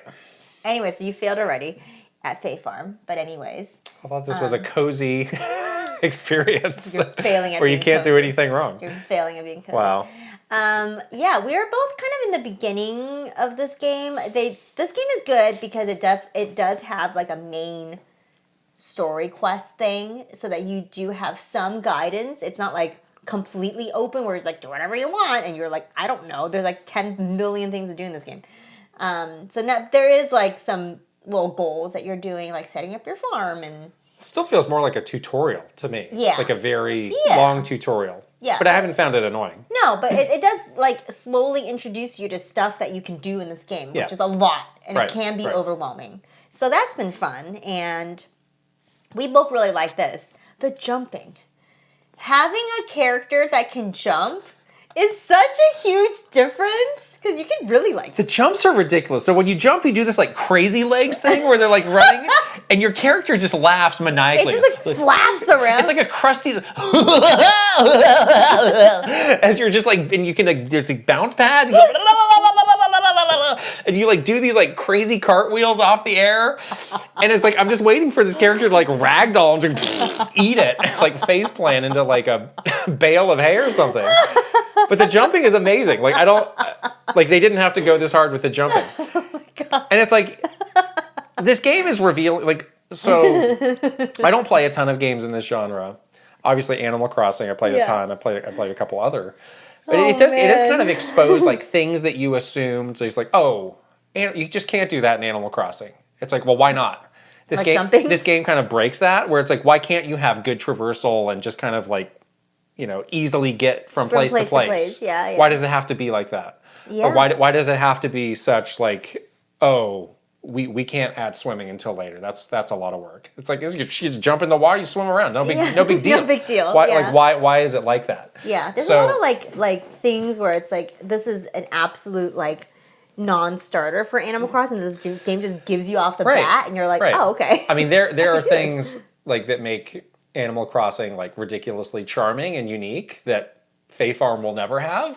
But like Fae Farm does really make you question some of the things that are like conventions of Animal Crossing. Yeah. That there's a lot of QL. They're just like, oh, we can't do that.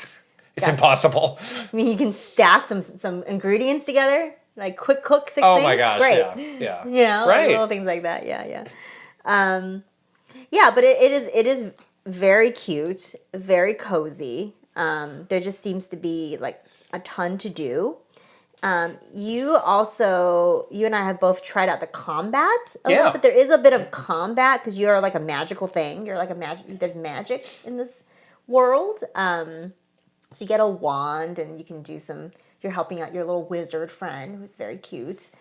So there's a little bit of light combat. And we did try out some like deeper combat when we were at Summer Game Fest. So the combat does get like pretty real. Like it's almost like a dungeon crawler where you're like going through different levels and stuff. So that's been pretty fun just to have that as like a change from farm simming. It's a nice other little change of pace to have. Yeah. That's cute. I'm going to keep playing this game. Yeah, those dungeons are interesting because I'm going into the first main dungeon mostly to get resources. Yes. And you can go there's a lot of levels. There's a lot of levels, yes. And I'm hitting a point where I'll just run out of stamina and I'll eat all my food and I'll just run out. Or like the day will run out. Like the end of the day you get teleported back to your house. Right, that's right. So you can't just like endlessly keep going. So I'm slowly like upgrading my stuff and going a little bit deeper and deeper every time. Yeah. I was a little bit concerned the last few months about this game because they seem to be like... Once the games became self-aware of the cozy thing, I got nervous because like everything they were putting out was like cozy this, cozy that. And it's like, maybe you don't have to say it. Like maybe show it, don't say it. Yeah. It's like cozy. See, the more you say, the less cozy it is. It's like, it's so cozy. It's like, I'll decide if it is or it isn't. So I got a little bit worried of like, are they like weaponizing coziness? Wow. In Fae Farm? Like, I don't know, but I have not had that feeling where they're like going it's not like too in your face. I didn't feel like they were going too far with it. No, it's fine. Yeah, it's very much like, this kind of simulation game plus combat. But that is something I have my eye on for the future is like weaponized coziness. Like when EA comes out with like, whatever Call of Duty cozy whatever cozy game that their AI told them to make, like it's going to be aggressively cozy in a way. Instead of like shooting your enemies, you're like knitting a sweater or something. It's not going to feel good. It's going to feel itchy. It's going to be bad. It's not going to be cozy. It's going to be itchy. Yeah. Yes, we are also going to try out the multiplayer because we both have cute little. Yeah. It's like BattleNet, but for Fae Farm. I have like a cute little BattleNet Fae Farm ID now. I was like, this is weird, but also okay, because you can do some of the dungeons together, and you can like hang out. Yeah, it seems like you can do everything together. You can do all your stuff together. So we're going to try that out and tell you guys how we think about that. Yeah, I there's so many games. I was like, oh my gosh, am I going to have time to play Fae Farm? You got time. But I've actually like found myself wanting to play it. And not like, oh gosh, I gotta check this out. I was like, no, I like having my like day game and then my night game. Like Fae Farm is my day game. Your day game. I play that like during the day on my Switch in handheld mode. Okay. Like when I'm like, taking a break or like on the weekends when you're just like hanging out in the afternoon at home. I did play that for a while I was watching some football yesterday. Yes, exactly. You can play it while you do other stuff. I don't need to pause it. It's just like there's nothing happening that's gonna like nothing's gonna attack me. I'll just like watch this play and then I'll keep chopping this wood. That's the perfect game to play while you're like watching TV or something like that. And then at night, Nothing more cozy than watching 300-pound men get concussed. While so you cozy. Like, while you jump around flailing your legs like crazy. I've yet to see an actual fairy, though. Have you? No, I have not seen a Where's fairy. Is this false advertising? Because we were fairies. I said you can get fairy wings later. Maybe for yourself? In the game, yeah. You become a fairy? I don't know. Maybe this is like a big reveal, but I'm like, these just look like people. But you're magical. I want to become a fairy. I want to become a fairy. So hopefully I don't have to wait too long for that. Do I get a cutie mark? I don't want to talk about that. I don't want to talk about that. Okay, and then like nighttime, then we play like Baldur's Gate. Well, one of us does. One of us plays. I haven't been playing Baldur's Gate at all. I'm setting you up for your discussion of Baldur's Gate. I started Baldur's Gate 3. I'm playing on the PlayStation 5. Are you sexy? It's a big question. Are you? So my character, I really agonized over the character creator. Sounds like you really because so this is based on Dungeons and Dragons, and this game throws a lot at you stat wise. So I have I'd say an extremely basic understanding. You used to play Dungeons and Dragons. It's been a while, and they've made a lot of changes, but the basic stuff, the basic concepts, I'm rolling okay with. Choices. Yeah, there are moments where you literally will choice. see a dice roll, a die roll, a 20-sided die. So you can choose some preset characters that are, I guess, well known in Dungeons and Dragons lore. Okay, they're like the people who are on like the box. There's like that elf guy with like the nice hair. Did you see the people that made him all bald? And they just called it Bald. Right. It was really funny. Or you can just make your own character, but that's where it's like there's so many. It's like, okay, well, you want to be an elf. Well, what kind of an elf? And then it's like, oh, well, then what's your affiliation within this class of sub-elves? I don't know. And they all have some implication. Oh no, that's too hard. And it's like, oh my gosh, this is too much. But so anyway, what'd you do? You chose like a generic character? I am a dwarf. Oh, a dwarf. A dwarf barbarian, of course. Of course, you're a I barbarian. had to be a barbarian. So I wanted to be the druid because the druid seemed cool. Sexy? Transform into like the bear or there's because you wanted to be sexy. Sure, but I don't know. The druid didn't operate the way I thought it would when I started reading about it. It's like, oh, this uses blunt weapons. Like, I don't want to use a blunt weapon. I want to chop someone's head off. So you can only use like a club or something. Yeah, they're like, they use quarter staffs. I'm like, well, that sounds not Donatello here. But if you're a bear, can't you just maul them and bite their head off? Yeah, but I imagine there's times where you can't be the bear. So I decided to go. I was like, I need some sort of a blade. So I'm a dwarf. You wanted a blade. I'm a dwarven barbarian. Again, there's like several gradations of dwarf. Don't ask me which one I chose. I chose one. Okay. And then even a few levels in, you have to choose like, oh well, what type of barbarian are you? What type are you? I don't remember. I think I'm the one who is aligned with nature. I'm like a loner barbarian who is aligned with nature. This is like you in real life. I know, so I kind of like that. I was like, well, this is kind of druid because I do have the speak to animals power now. Okay. I can talk to animals. So it's a lot of time making the character, making sense of it. Even though like the character creator is not as it's not like the Starfield one where it's like adjust your jawline, adjust your brow line. I can't. There's just like 4 faces and there's like 4 bodies. But it's just like the affiliations and it's all of that stuff, class right? Stuff that actually impacts the game. That you should make a right decision. I was getting really like hung up on that. Okay.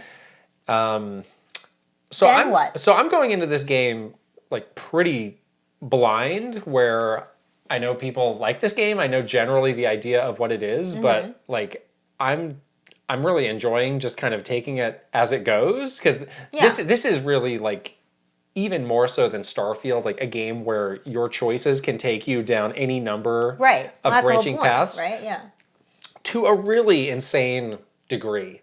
And you've heard people say like, oh, well, I killed this main quest character right away and such never happened. So I don't want to get hung up on knowing too much and knowing like, oh, I can't screw this it's like up. Fire Emblem. Are you going to restart if you mess up and lose a character accidentally? I am rolling with what happens. Rolling with it. Yes, that is my philosophy with this, and I think it's good that I know as little as possible. So you don't have regrets. I think I've already messed up one thing. Well, I don't know if you can call it messed up. So there's a main character who you find, and she's like trapped in a cage, and I didn't know how to open the cage. So I was like, oh, I'll come back to this because there was like something off in the distance that I had to do. And then I came back and she was gone. Uh-oh. And then she was like, they made it seem like she's either dead or ran away and never to be seen again. I don't know. Maybe she'll come back. I don't know. But there's a lot of that stuff that can happen.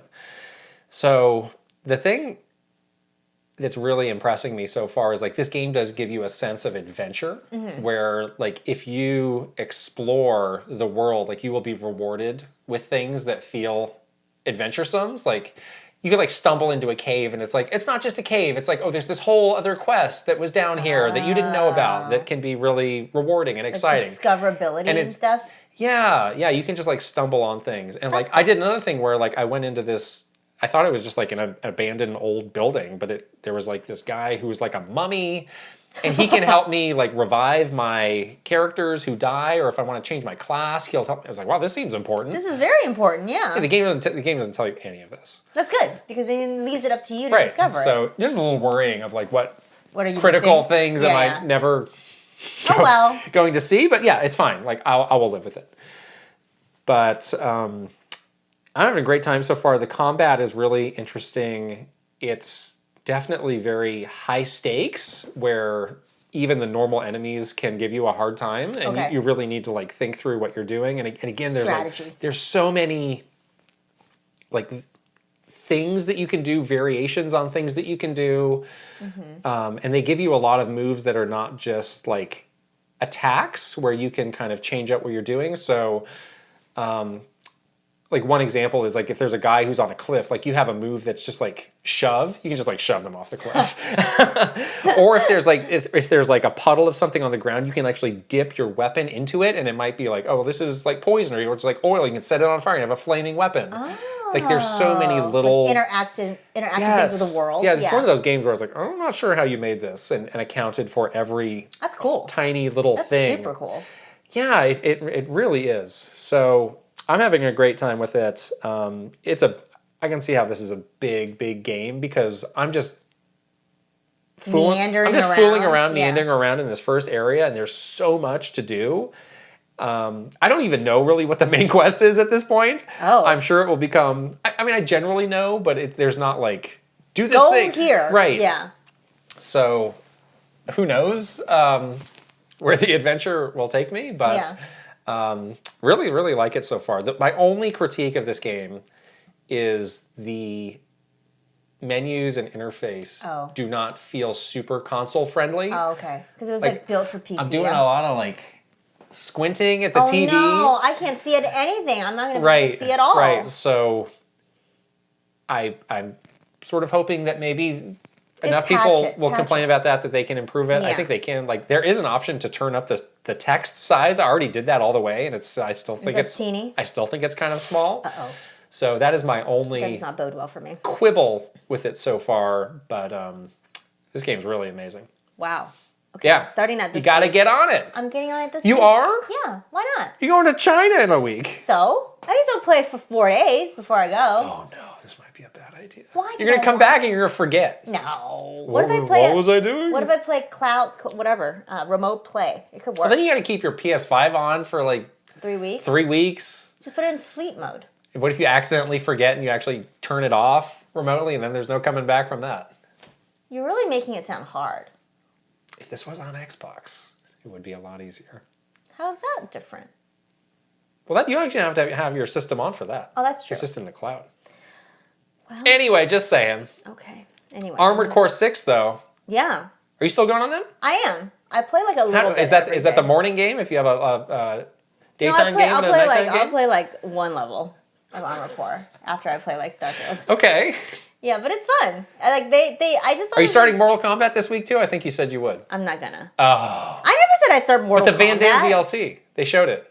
They did? Yeah. Oh. He was on Hot Ones. Ed Boon was on Hot Ones, and he revealed the After he DLC. ate the spicy chicken? I don't think it looks that great, honestly. The chicken or the Van Damme? The Van Damme. Oh, okay. I don't think their chicken looks that good either. Oh. Yeah. So none of it looked good. Not the chicken, not the Van Damme. But yes, Armored Core continues to be really good. I think they just nerfed a bunch of the bosses because people complained. Oh, was there a big patch? Hard. There was like a patch, yeah. I have not had trouble. FromSoft, you can't complain. That's what I said. Deal with it. Get good. I did not have any problems with my boss battle. I'm just saying. So, but I'm still early game. I'm like chapter 2 or something like that. So, I don't know. I guess people complain and they're like, nerfed it. All right. But I continue to have a lot of fun with this game. It's like very easy to play for 20 minutes. You know, just do like 1 or 2 missions. Yeah.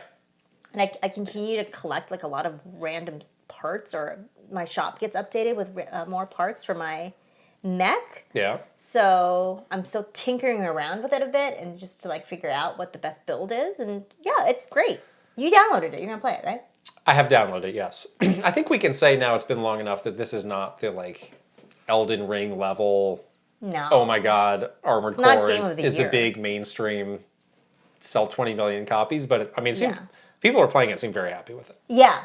Super good quality great. game. But yeah, I don't think it's going to be like, at the same caliber as Elden Ring, where it like took over everything. Yeah. Yeah. Wow, those are the games we're playing. These are some big games. All 5. 4.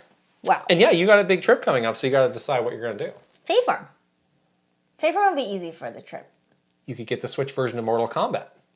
No, play that. I don't want a Switch version of Mortal Kombat. Why? We played. It's good. Yucky. It's good. No. All right, fine. Let's move on to the news. So, Mr. Aonuma did an interview with Famitsu, which was in Japanese, been translated. Said they will not be doing DLC for Tears of the Kingdom. Aha. He said that the team had done everything that there was to do in this version of Hyrule. Yeah. Do you believe that? Well, we definitely just talked about the potential of some sort of deluxe version of this game, plus Breath of the Wild for the next Switch.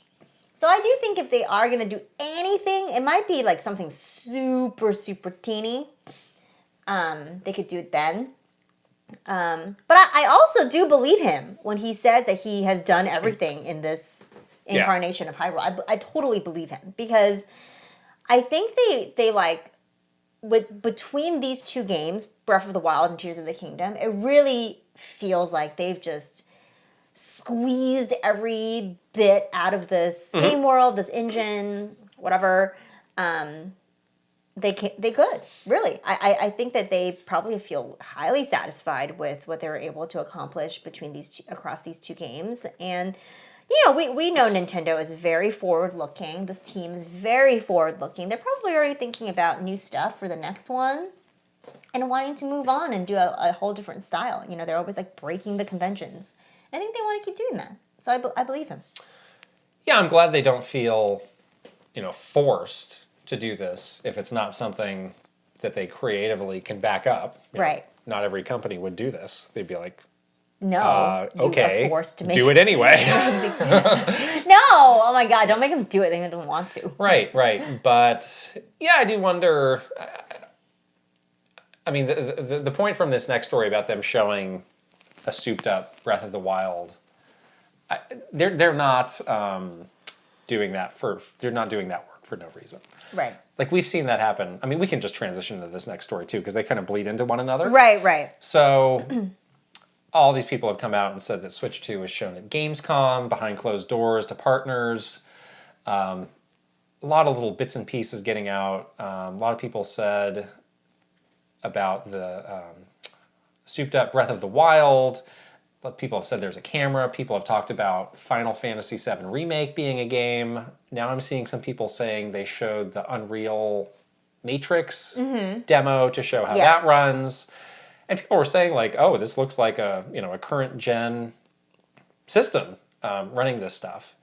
I don't know if I believe that, but I mean, it sounds like it'll be a significant step up. Yeah. Which is great. So how does Zelda fit into all this? When we were getting ready in the extremely long run up to the Wii U, we had 2 E3s. The first E3, it was, these are not games. They're tech demos. These are experiences. Yeah, the experiences. And then guess what? You came to E3 the year later. And it was a game. All those experiences became a game. Yeah.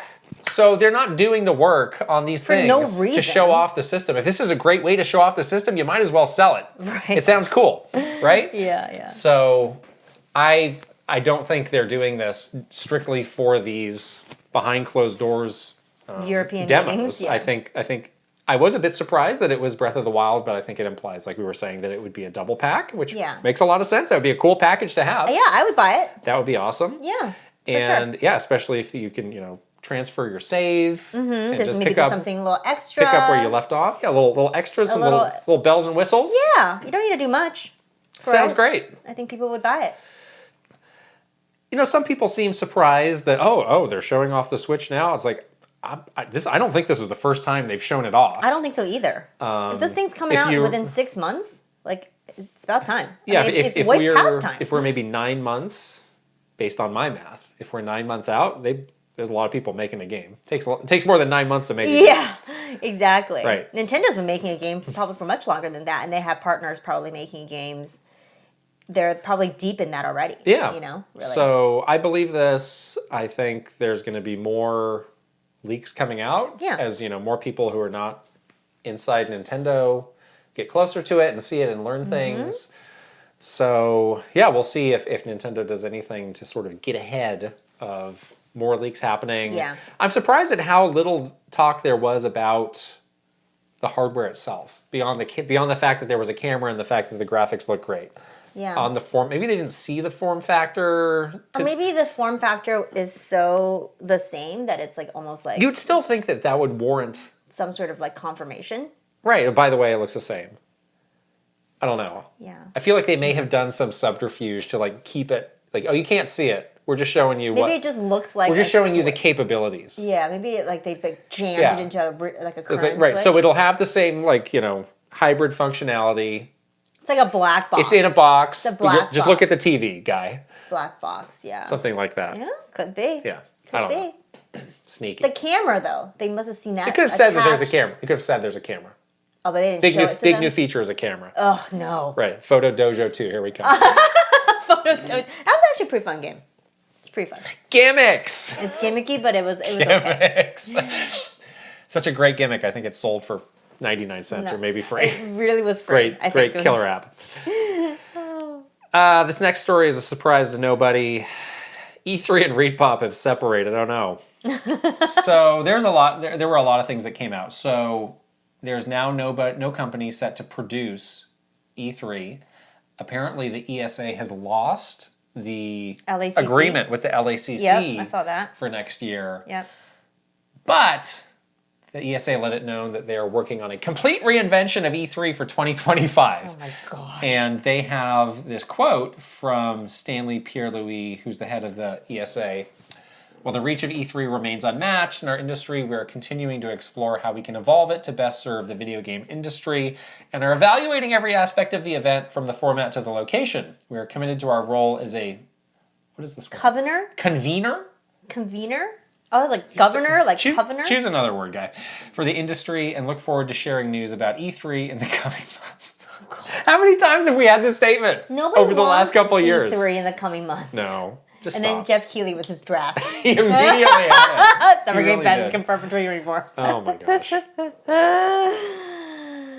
Oh boy. I really wonder what, the companies that make up the ESA, are they asking for this?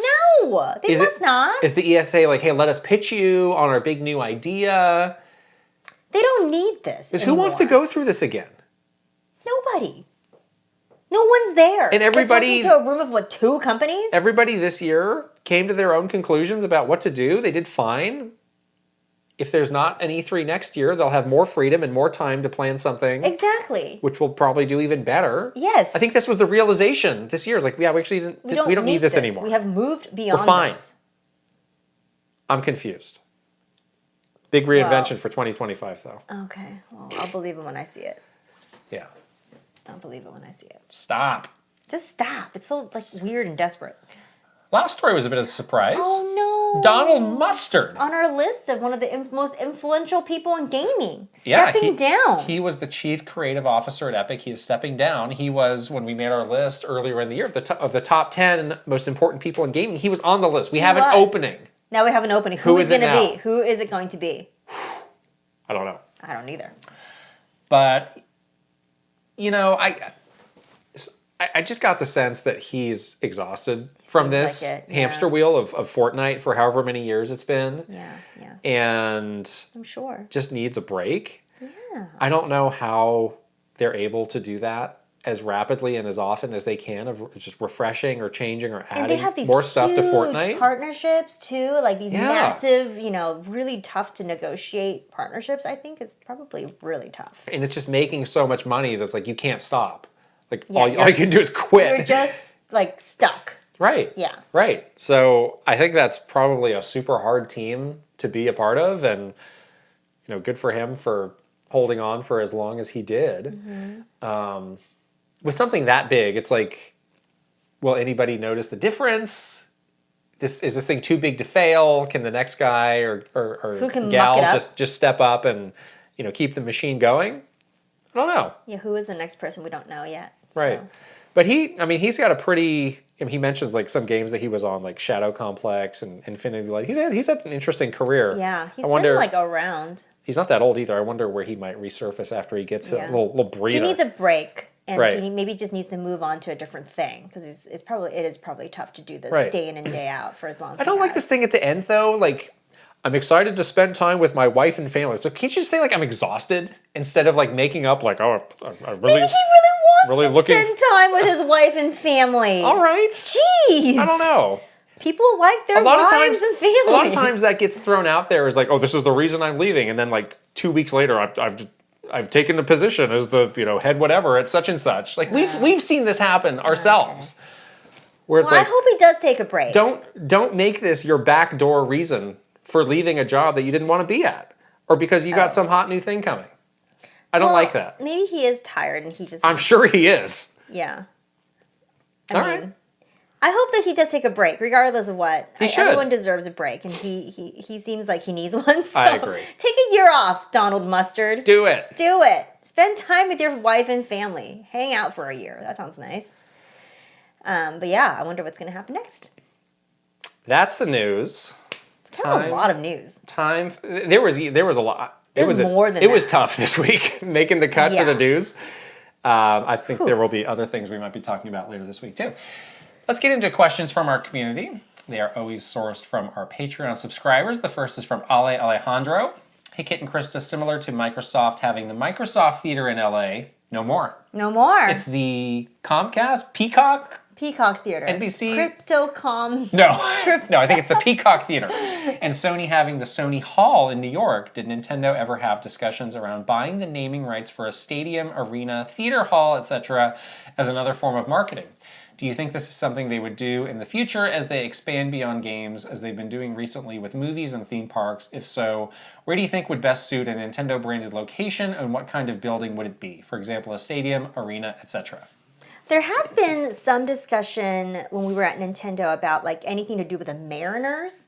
Because Yes. Nintendo already has a pretty close tie with the Mariners. Right, Seattle Mariners. Yeah, and we talked a little bit about Howard Lincoln in our last episode about his tie to the Mariners. And there was like marketing stuff that we've pitched before. Like, could we...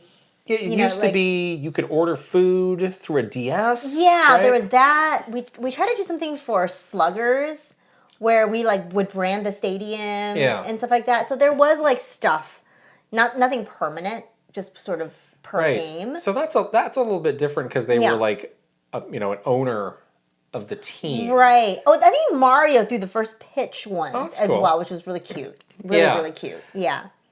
I don't see them doing this because I think this is one of those things where it's super hard to prove that this has any impact Value? at all. Yeah, And I wonder if that's the realization Microsoft had, which was, why are we paying for this? Yeah, how much is it? It seems It's got to be expensive. really expensive. Because they right. had the theater, and they also had that big kind of public area outside of the theater, too. It was like, the Xbox courtyard or something. Yes, the little plaza. Right. Yeah, remember before it was like Nokia something. Yeah. I think that's one of those things that like sounds cool if you're an executive of like, hey, look at that building, buddy. It's got our name on it. It's like one of those and like it comes ego with measuring it comes with some things. perks where it's like, hey, I got my daughter front row seats to Taylor Swift. It's cool, right? Because Stuff you like own the that. arena. But it's like, what is it actually doing for you? Like nothing. Nothing. So I think Nintendo's extremely pragmatic about these They things. are, So yeah. I actually don't think this is something they're really thinking about. I don't think so either. I think they're much more like likely to do like a one-off marketing thing. Yeah. Which we've seen before, but nothing like permanent like this. Yeah. So. Cerulean Dragon asks, hey Kit and Krista, where do you want to see the Zelda art style go next? Breath of the Wild and Tears of the Kingdom clearly took some design notes from Skyward Sword, so the past 3 games have felt pretty consistent art style-wise. Then you have other instances where the Zelda team takes the art style in a brand new direction, like with Wind Waker or with Skyward Sword after Twilight Princess's realism. Would you like to see the next game's art style be a more refined version of Tears of the Kingdoms, or are you ready for something different? This team is so classy. Like, Mr. Onuma is one of those people that love going to a museum. Art museums. We've taken him to multiple art museums and been with him. He was really into Magritte. Remember the surrealist, sorry. Oh. The artist that did the painting, This Is Not a Pipe, with a picture of a pipe on it. I hope that he doesn't go like surreal Zelda, because that'd be kind of weird. But he is so classy. So he's always taking inspiration. That team, I think, always does take a lot of inspiration from classical art. And when we were working on Breath of the Wild, it was like, this is a gouache, watercolor style that we wanted to capture. So I'm always excited when I think about what might be next. I hope that it is a little bit more back to the sort of the dark realism of Twilight Princess, because I do like that a lot. I think, I don't know, I like that style, like that real medieval, like dark fantasy style, but I know a lot of people don't. So, I don't know. That's what I hope for that, but we'll see. The one that I've been holding out hope for, and with every hardware generation, I do think it's probably more challenging to make, is something that's in line with a lot of the promotional artwork that was made for the original games on the NES, and also some of the Game Boy games, and I'm blanking on that artist's name, but it really gave you like the feel of being like alone in a dungeon, or battling, these monsters that are like, oh my gosh, how is Link ever going to defeat them? Right. I wish I could remember his name, my gosh. But I think you could do at this point a game in that style. And I think it would look amazing. So you definitely want like a bit of a darker feel too, then, it seems. Well, don't put words in my mouth. Oh. Okay. You're getting me to praise Twilight Princess here, as I know what I'm not. I know what the con is, lady. I'm not conning you. It's not going to happen. But yeah, I am ready for something different, and I think the team is excited for something different, honestly. So it'd be cool. Expressiveness. Let's have Link have some expressive faces. Expressive faces. Put a Mario Wonder face on a Link. Oh. Ooh, anything that's not just like stone-faced Link would be good. Kai X asks, hey Kit and Krista, I just started playing Skyrim on the Switch. Wow. Whoa. And the collaboration they did to add the Champion's Tunic, Hylian Shield, Master Sword to the game is really a surprising one, and one that really drew me into the game. Do you know any behind-the-scenes workings for getting Nintendo content into unrelated games like this? What is another non-Nintendo franchise you would like to see incorporate Nintendo content? We had a question like this in our bonus Q&A recently about NBA Street and how Mario characters were in that. And, this is the same thing where Nintendo was in a place of needing to be scrappy and sort of bend their rules to, I think in this case, entice a new partner in Bethesda to like, hey, why don't you put this game on our platform? We'll sweeten the deal. And that definitely has weight and impact if you're a developer too, in addition to just and there's just so many developers that are truly like fanboys of Nintendo that this kind of thing goes a super long way. It makes a big difference. Even if it's not like monetary or anything. It's like, hey, Todd Howard, the Zelda team gave the okay for you to put, feels pretty good to have the thumbs up, Okay, we'll make it. Like, exactly. Yeah. It feels kind of good. Right. So. Yeah, what other non-Nintendo franchise would we like to see to incorporate Nintendo content? Where's my Starfield Star Fox? Oh. I'm totally kidding. Okay? The one game that I will shout out for having the most maybe surprising and fun is Bayonetta. The implementation in Bayonetta, because it was like, they really did seem to like stretch the rules. A little bit, and really have fun with it. That's true. Yeah. Yeah, that's true. Give us a Forza track that's Mario Kart. Oh, Forza crossover with Mario Rainbow Kart. Road, but like Forza. Yeah? No. Oh, that's interesting. Could be kind of weird. Okay. Huh. Could be a little bit weird. Frilio asks, when you didn't know how to do something at work, what resources did you have to get help? Did you have adequate support, or were you often left to your own devices? I do think we had pretty good resources because Nintendo was very process oriented. And there's so many people with such longevity at the company that you oftentimes were able to find someone who did it at least kind of like the way that you're trying to do it before you. You could seek them out to ask them to help or at least give you some background as to how something was done. Yeah, it wasn't always like written down. It's not well documented. Because nobody had the time to sit down and write a binder. But someone existed. But somebody would know. One of the most surprising resources that I would often turn to was our agency, Golan. Mm-hmm. Even on things that like, this is internal Nintendo stuff. Some of the people that had been there forever, they just knew. They just knew. That's the thing. Like the longevity really helps in that instance. Right. So like if somebody, internal who you think would know was like trapped in a meeting for like all week long and you cannot get a hold of them. Sometimes they would know. They would know the answer. Right. Which is amazing. It is. That just shows how embedded Golan was to or just agencies in general. There's other agencies too. I remember the ad team, like looking for legacy stuff. The ad team would just go to like the agency and be like, "Y'all have this somewhere." Yeah, and they're like, "Oh yeah, we totally do." right. So I think that's a good way to characterize it, where it's like people know it, but it's not always written down. Right. I definitely in my first like couple months at Nintendo when I was new, I would just go through the company's like directory and look up departments and then the people in them and just like cold call them because I didn't know how to do anything and no one was there. I was like alone in this office. Like I had to do like I was setting up a media summit my first like month. I was there. Great. And no one was in the office. Why were you in charge of setting up the media summit? I didn't even know what a media summit was. Why were you doing this? Nobody was there. No one. There was. Where were they? They were moving from like Seattle to California. Ridiculous. And I was literally. It was like me and the front desk person were the only two people in the office. She couldn't help me, and I had to do things like figure out like who on the events team can help me like rent a space or like how do I move the systems, which are called interactive. How do I move them to San Francisco from Seattle? I didn't know how to ship that stuff. So I would like cold call people. I'm like, hi, I'm new. Can you help me? And like you had to submit things through this like really old system called Borg back in the day. It's like a DOS window, basically. It was like a green DOS window. And Did they ever get rid of that? It's in the background now. It's like they put like a pretty thing over it, but it's still Borg. But it would make like weird noises if you did it wrong, and I didn't know how to use it, so I would have to call somebody and be like, "Can you help? Can you walk me through this? I don't know how to use this." So yeah, you just have to like. But people are there. Yeah, people were very generous with sharing their knowledge. Oh yeah, but absolutely. Again, you might have to poke for it. Yeah.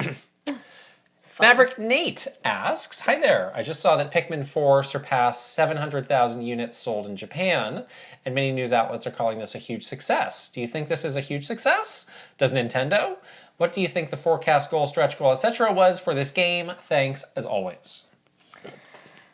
I actually don't think this met the goal. In Japan or global or US? Probably global.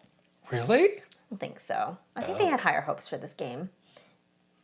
I think so. You don't think they had like at least, million plus globally? They must. Let's see. So this question, this is actually an older question. This was asked late August, so that would be about a month in the first month. Okay. When the game came out. Yeah, it's a little bit soft. They maybe got a little ahead of themselves with forecasting because it's like, oh well. Any new franchise on the Switch just gets big. Yeah, and then the fan base for this franchise is quite vocal, so I think they maybe were like lulled into like, oh yeah, this is bigger than it is. I mean, they did talk about how in Japan it was a lot bigger than a lot of the previous Pikmin releases. Sure. I think this was a pretty solid success, is my take, but not like a knock the doors off like we've seen on some other franchises. Yeah. for sure. I think they definitely had higher hopes for this though, because they probably were thinking that, and it is the probably the Pikmin game that's done the best, by a far stretch. But I think they had higher hopes for this. When are you going to stop pushing an anti-Pikmin agenda? I'm not. I'm just saying people are onto you. Nintendo wanted it to sell more. Why would that be? It's not. It's pro Pikmin. People are onto this. It's a pro Pikmin agenda because I want this game to sell so people don't make another one. Go buy it. Help them out so they can make another Pikmin game. I don't think there's been anything about the non-Japan numbers though. I feel like it's very soft in the U.S. probably. Really? I think so. I don't know. I have a more optimistic view of it. Give us the numbers. Where's the financials? The quarterlies? They have to. We'll find out. I mean, it'll eventually they'll get eventually on have to tell us. million seller list. So yeah. Yeah, it's gonna be millions for sure. Polymer asks, huh? That was Pillimer. We will double check because we have to shout this person out later. Starfield is a hit and is one of the biggest Bethesda games to date. My question is, what's next after space? How do they outdo themselves from such a big, expansive open world? Do you see Starfield becoming Bethesda's next big series, like Elder Scrolls or Fallout, where we could potentially get Starfield 2, Starfield 3, Starfield New Atlantis, etc.? Sure. I think they think it's a big success. So... Well, I mean, they do need to get going on the next Elder Scrolls game, which they announced like 10 years ago. They're never going to be able to finish it. Polymer, I confirmed. Polymer, yes. Okay. Great. But yeah, I think they're probably really happy with how Starfield has done. I think it's been widely, people are talking about it, playing it. It's done really amazing numbers in like the first couple of weeks. So I can see them, adding this to their roster of big games. Yeah, they can probably get away with DLC for a little while though, and not have to do a whole other next 2, 3, whatever. Well, yeah, now they have 3 great franchises that all have a very distinct kind of setting and feel. Mm-hmm. One thing I did realize that is a big difference between Starfield and the other games, which are open. In those games, and in a traditional open world game, you're often motivated by something you see off in the distance. Yeah. It's like, oh, what's that? I'm going to go check that out, and I'm going to go walk to that. In Starfield, you really don't have that. Right. Because you're oftentimes in a menu just looking at like a list of planets. Yeah. And you don't know, like, oh, is there something unique on this? Is there something that'd be interesting to look at here? I don't know. It'll tell you, like, is it hot? Is it cold? Is it poisoned? But that thing that happens usually in open world games does not happen in this game. But it doesn't discourage you from wanting to explore and like go to that planet. So I mean, you're often just like picking one at random. If it's like, I feel like exploration, I'm going to pick one at random.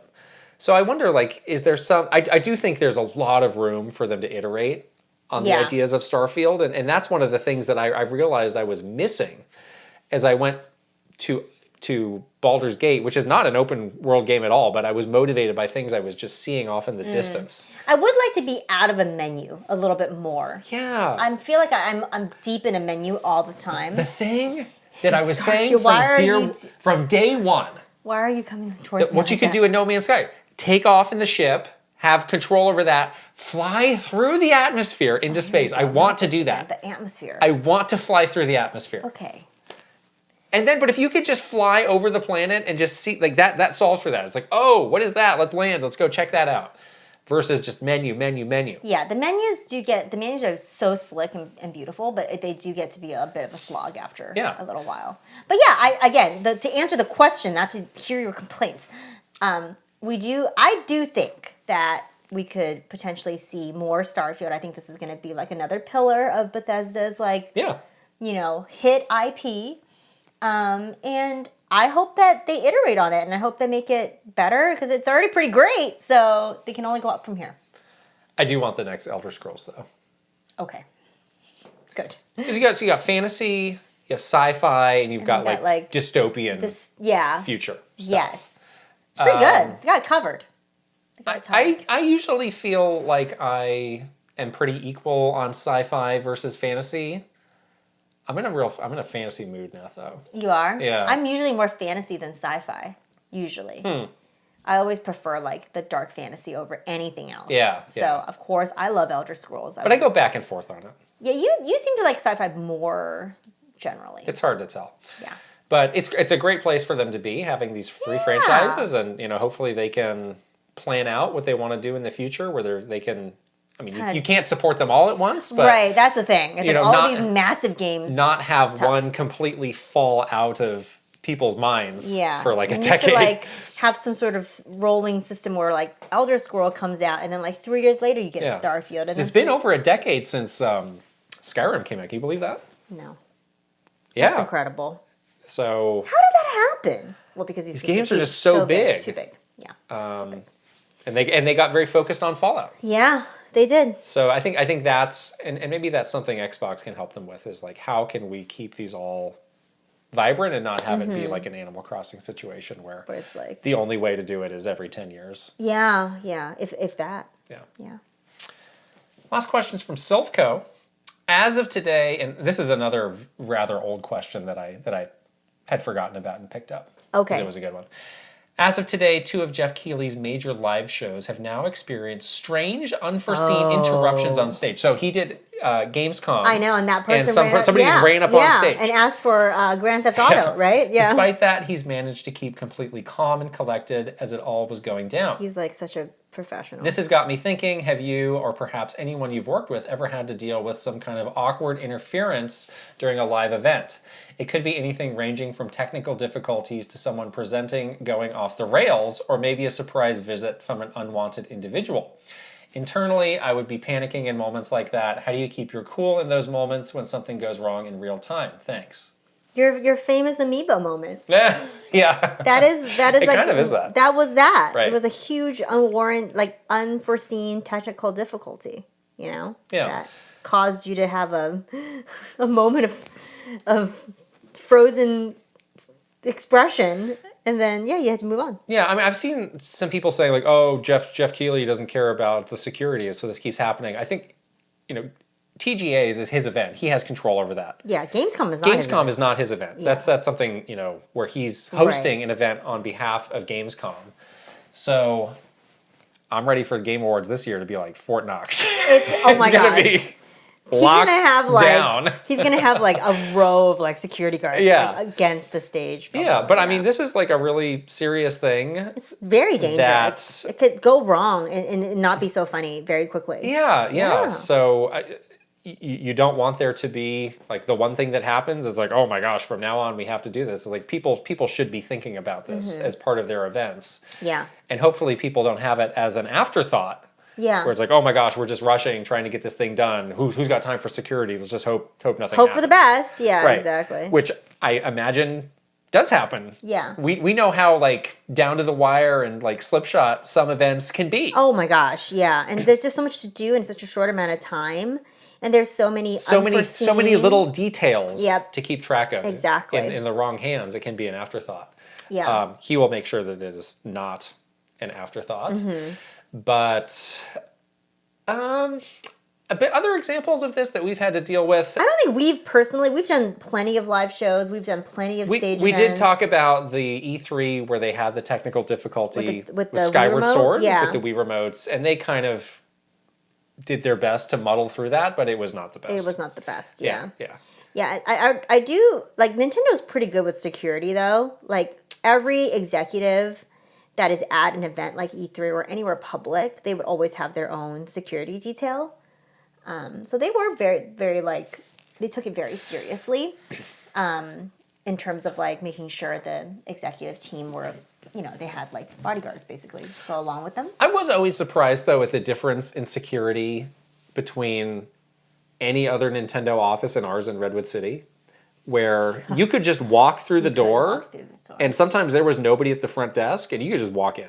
Yeah, sometimes there would be oh, the FedEx guy is, it's like, hey, anybody here? Somebody could just walk in. That's true. And our office did get robbed. Huh? The Redwood City office got robbed over Christmas over like break, a holiday break, yeah. and then people stole a bunch of laptops. It was locked then. It's not like somebody just randomly. Yeah, but they broke it. into it Right. very easily. Like Right. it was like not a hard break. Right. But I remember I used to sit. I was like the first office after that. You were so scared. And I was worried because I was like, if you somebody were so comes in scared. with bad intentions, like I'm the first to go. Yeah. And we used to have better seats. Like I used to like my seat because I was right next to the other stairwell where I could leave. Like if there was like some kind of situation, I could just leave. Like really easily leave. But then we moved to the exposed area where the glass window would be no protection for us, and we would die. Like it would be pretty bad. So, and then there was that one time during GDC where Reggie was getting those threatening letters. I was not a part of this. I don't think I was privy to all of this. That was terrifying. I saw those letters, and they were really scary. It was like, I'm going to find you in the street and kill you. Like those kinds of letters. And they were being dropped off at the office, not mailed. Oh, dropped off. At our office? Yes. At the Redwood City office with no security. Yeah, I mean... And so, like, he came to town, and I was like, who's walking with him to these things? Like, that sounds dangerous. I mean, just being a company of public interest like Nintendo, it's like you really need to take this seriously. It was kind of scary. And in the end, they did, and it was badges all the way. I was like, thank goodness, they finally have this. But that was like the last year that office was open. I didn't always feel like super safe in there when there's literally nobody at the front desk. I saw those threatening letters that don't feel safe. Yeah. They were like coming to that person with the threats was coming physically to the office. That's not good. That's not good. That's not good at all. Anyways, nothing happened, thank goodness. But it was a little dicey sometimes. Jeff's gonna figure it out though. Yes, That's poor Jeff. Oh my gosh. Yeah. How he remains so calm is like amazing, honestly. Seriously, yeah. All right, that's the end of our questions. Time to shout out some wonderful Patreon superstars. Oh boy, here we go. Aaron Hash. Ben Eichhorn. Maru Mayhem. Eigenverse. Kiss My Flapjack. Mike Chin. Roy Eschke. Switching it up _ Safazon. VGM Life. Link, the hero of Winds. Angela Bycroft and her pig Molly. Turbocharged Nerd. Thomas O'Rourke. Kyle LaBeouf. Christopher Lara. Simon. Frederick Ulf Conradson. Andrew Uhas. Chili. Bruce Dash. And Rain Tech. Whoop whoop. All right. Moving on to our wonderful One Up Club graduation service. Who is going to get the fun names? We don't know. There's a new one that I gotta say is pretty fun to say too. Oh man. See okay, if here you we can find go. it. Aaron Burgundy. Ale Alejandro. Alexandra Pratt. Astrodev. Bad Moon Horizon. Ben GB. Bookem Dano. Bookishly Fab. Brad SF56. Brooke Obscura. Brookie Kazooie. Chelly Squirrel. Christopher Lay. Captain Alex. Crimcat. Sea Roper 17. Dachshund. Doinko. Dolce. Dino Punch. Elite Peach. Espars 50. Fart Priest 69. Fairbound. Fernie and Jess Forever. Fox Deploy. Garrett Hullfish. Garth the Wolf. Guardtooth. G Sun 101. Heroic. Iris Marin. Jay Rando. Jabroni Jones. Jeffrey Hernandez. Jerry 92602. Jesse Hernandez. John Responte. Jonathan Rowe. Jordan Collette. Jordan Hemmerly. Joshua Clements. Juju Fruit. Just Camtro. Justin Lemminger. Kawa 2796. Keith Kwan. Kevin Delane. Kilo Kibo. Krisu. Christopia Party With Me. Kyle Gamer Berry Rookie. Kyle Kretzer. Kyler Nelson. Linnell Stickman. Lit. Luminous. Luke Rooney. Oh, that's a good one. Nad Dog 5981. Magnificent Easy G and Callie Marie. Marky Man 64. Mecha Dragon 101. Megan. Michael Cravens. Mikey. Motomania. Mr. Andy Pond. Mr. Beans and Dip. MSM Poke Gamer. Mitran. Nasir. Nathan Burkhart. Nick E. Ninja 11. Panda Buns. Pangy. Paul C. Pace. Paul Gale Network. Pilmer. No. Pelemer. Pelemer. Prime Factor. Prince Charmless. Reaver. Renee Rivers. Ryath 1. Rob Osborne. Rocks. Ryanetta. Cypher A. Sharif Jackson. Shinryu. Slowbro. Silly Ferret. Esther Sharky 777. Snozzle. Spicy Munchkin. Steel Citron. Sunny Gaduru. Tales of Link. Terrastorm. The Shark Among Men. Thomas Alvarez. Three Rivers. Topher Schmofer. Travis Torline. Tugs Puppy Bear. Tusku. Tyler Goosey TM. Fez. Video Game Stupid. Viridian. Virtual Bot. Weeb Kingdom. WG Grizzy. Wicked Davy. Will Johnson. Zoodiver. Zelgaroth. Zapati. Zoroid. Nice. I got all the fun ones. Oh, you did get all the fun ones. I need to go second. Okay. Well, that is the end of this podcast. I'm getting a little tired. I'm getting a little tired. Oh, no. Don't forget to join us on Patreon. We are patreon.com/Kit and Krysta. If you're watching this on video, you can go ahead and subscribe to the Kit and Krysta channel. Give this video a thumbs up and also leave us a comment. And if you happen to listen on audio, you can also subscribe, give us a 5-star rating, and leave a written review, please. Please. And the socials. We're on Twitter, Instagram, TikTok, Facebook, YouTube, and Threads. Yay! Yay! All right. We'll see you guys later. Bye. Bye.